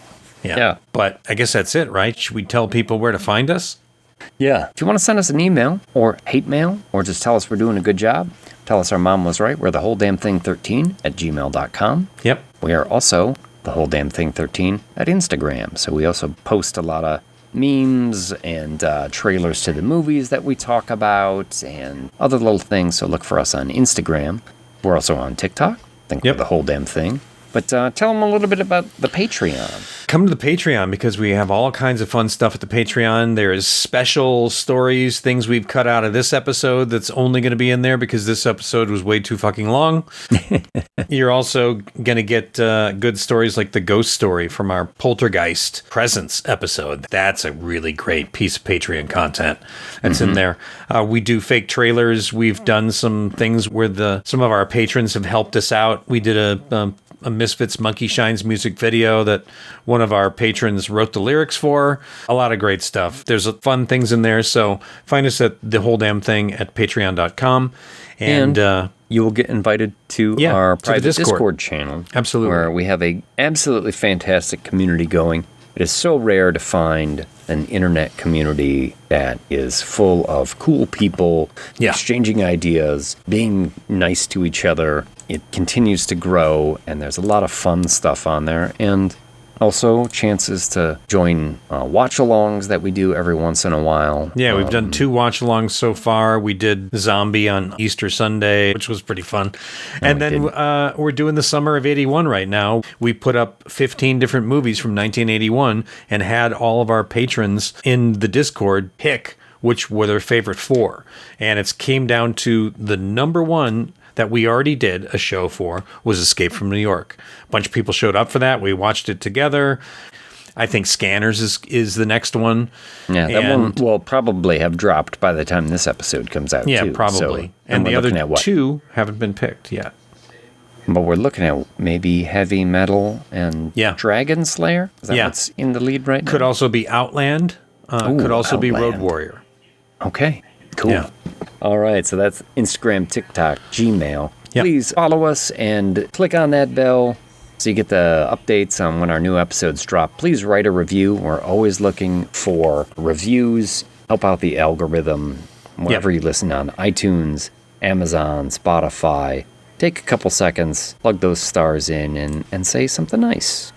And if you do, screenshot it and send it to us because we're running a contest right now. Everyone that sends us a screenshot review gets thrown into a drawing for T-shirt giveaway. It all helps. You know what's a fun thing about the Discord? You know who's on the Discord now? Mom. Mom is on the Discord. Yeah, I noticed that today, actually. Yeah. I was like, holy shit, she actually made it on there. Yeah. Yeah. I don't think she understands how to use the channels yet. Dude. I tried. I sent her screenshots and drew all over them and said, here, just do this. And I haven't seen her popping in saying things. I don't want to piss off the Discord people. And I'm not talking about our discordants or whatever we want to call our community. I'm talking about the people that run Discord. But it is not the easiest thing to figure out when you're on there. All the channels and everything. I feel like I've just now gotten a handle on it. And now I'm like, oh, this is cool. And we got so many people that are adding good content on there all the time. Also, we need to figure out a group name for our followers and fans. So if anybody has any suggestions on that, send us an email, thewholedamnthing13@gmail.com. I'd love to hear what some suggestions are. What do we call our patrons? What is the name? Call our fans. For the family that we're cultivating. Family. Yeah. Whole damn thingers? Whole damn family? Whole damn family? Yeah, maybe. You tell us. What do you want to be? Paint me like one of your French girls, Jack. All right. It's late. We got to get out of here. It is. Tyler, take us out. The head, the tail, the whole damn thing. And that ends another episode of The Head, the Tail, the Whole Damn Thing, with James Knight and Mike D. McCarthy, your industry professionals. I'm your announcer, Tyler Patton. Please join us next time for Pet Cemetery. And bring her back. Creepy. You know, Pet Cemetery was spelled incorrectly on the cover of the Stephen King novel, and he did it on purpose because it's a children's cemetery for their pets, and they made the sign and they spelled it wrong, but to this day, people still spell it incorrectly because of that. Stephen, you wield great power. Maybe you should have written about rainbows and good things. Then we wouldn't have all of these nightmares, but then we wouldn't have this podcast, would we, folks? Please join us next time, and thanks again for listening.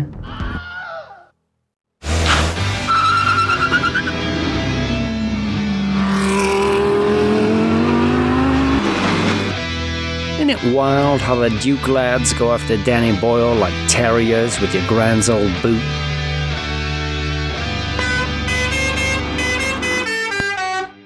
Tally-ho!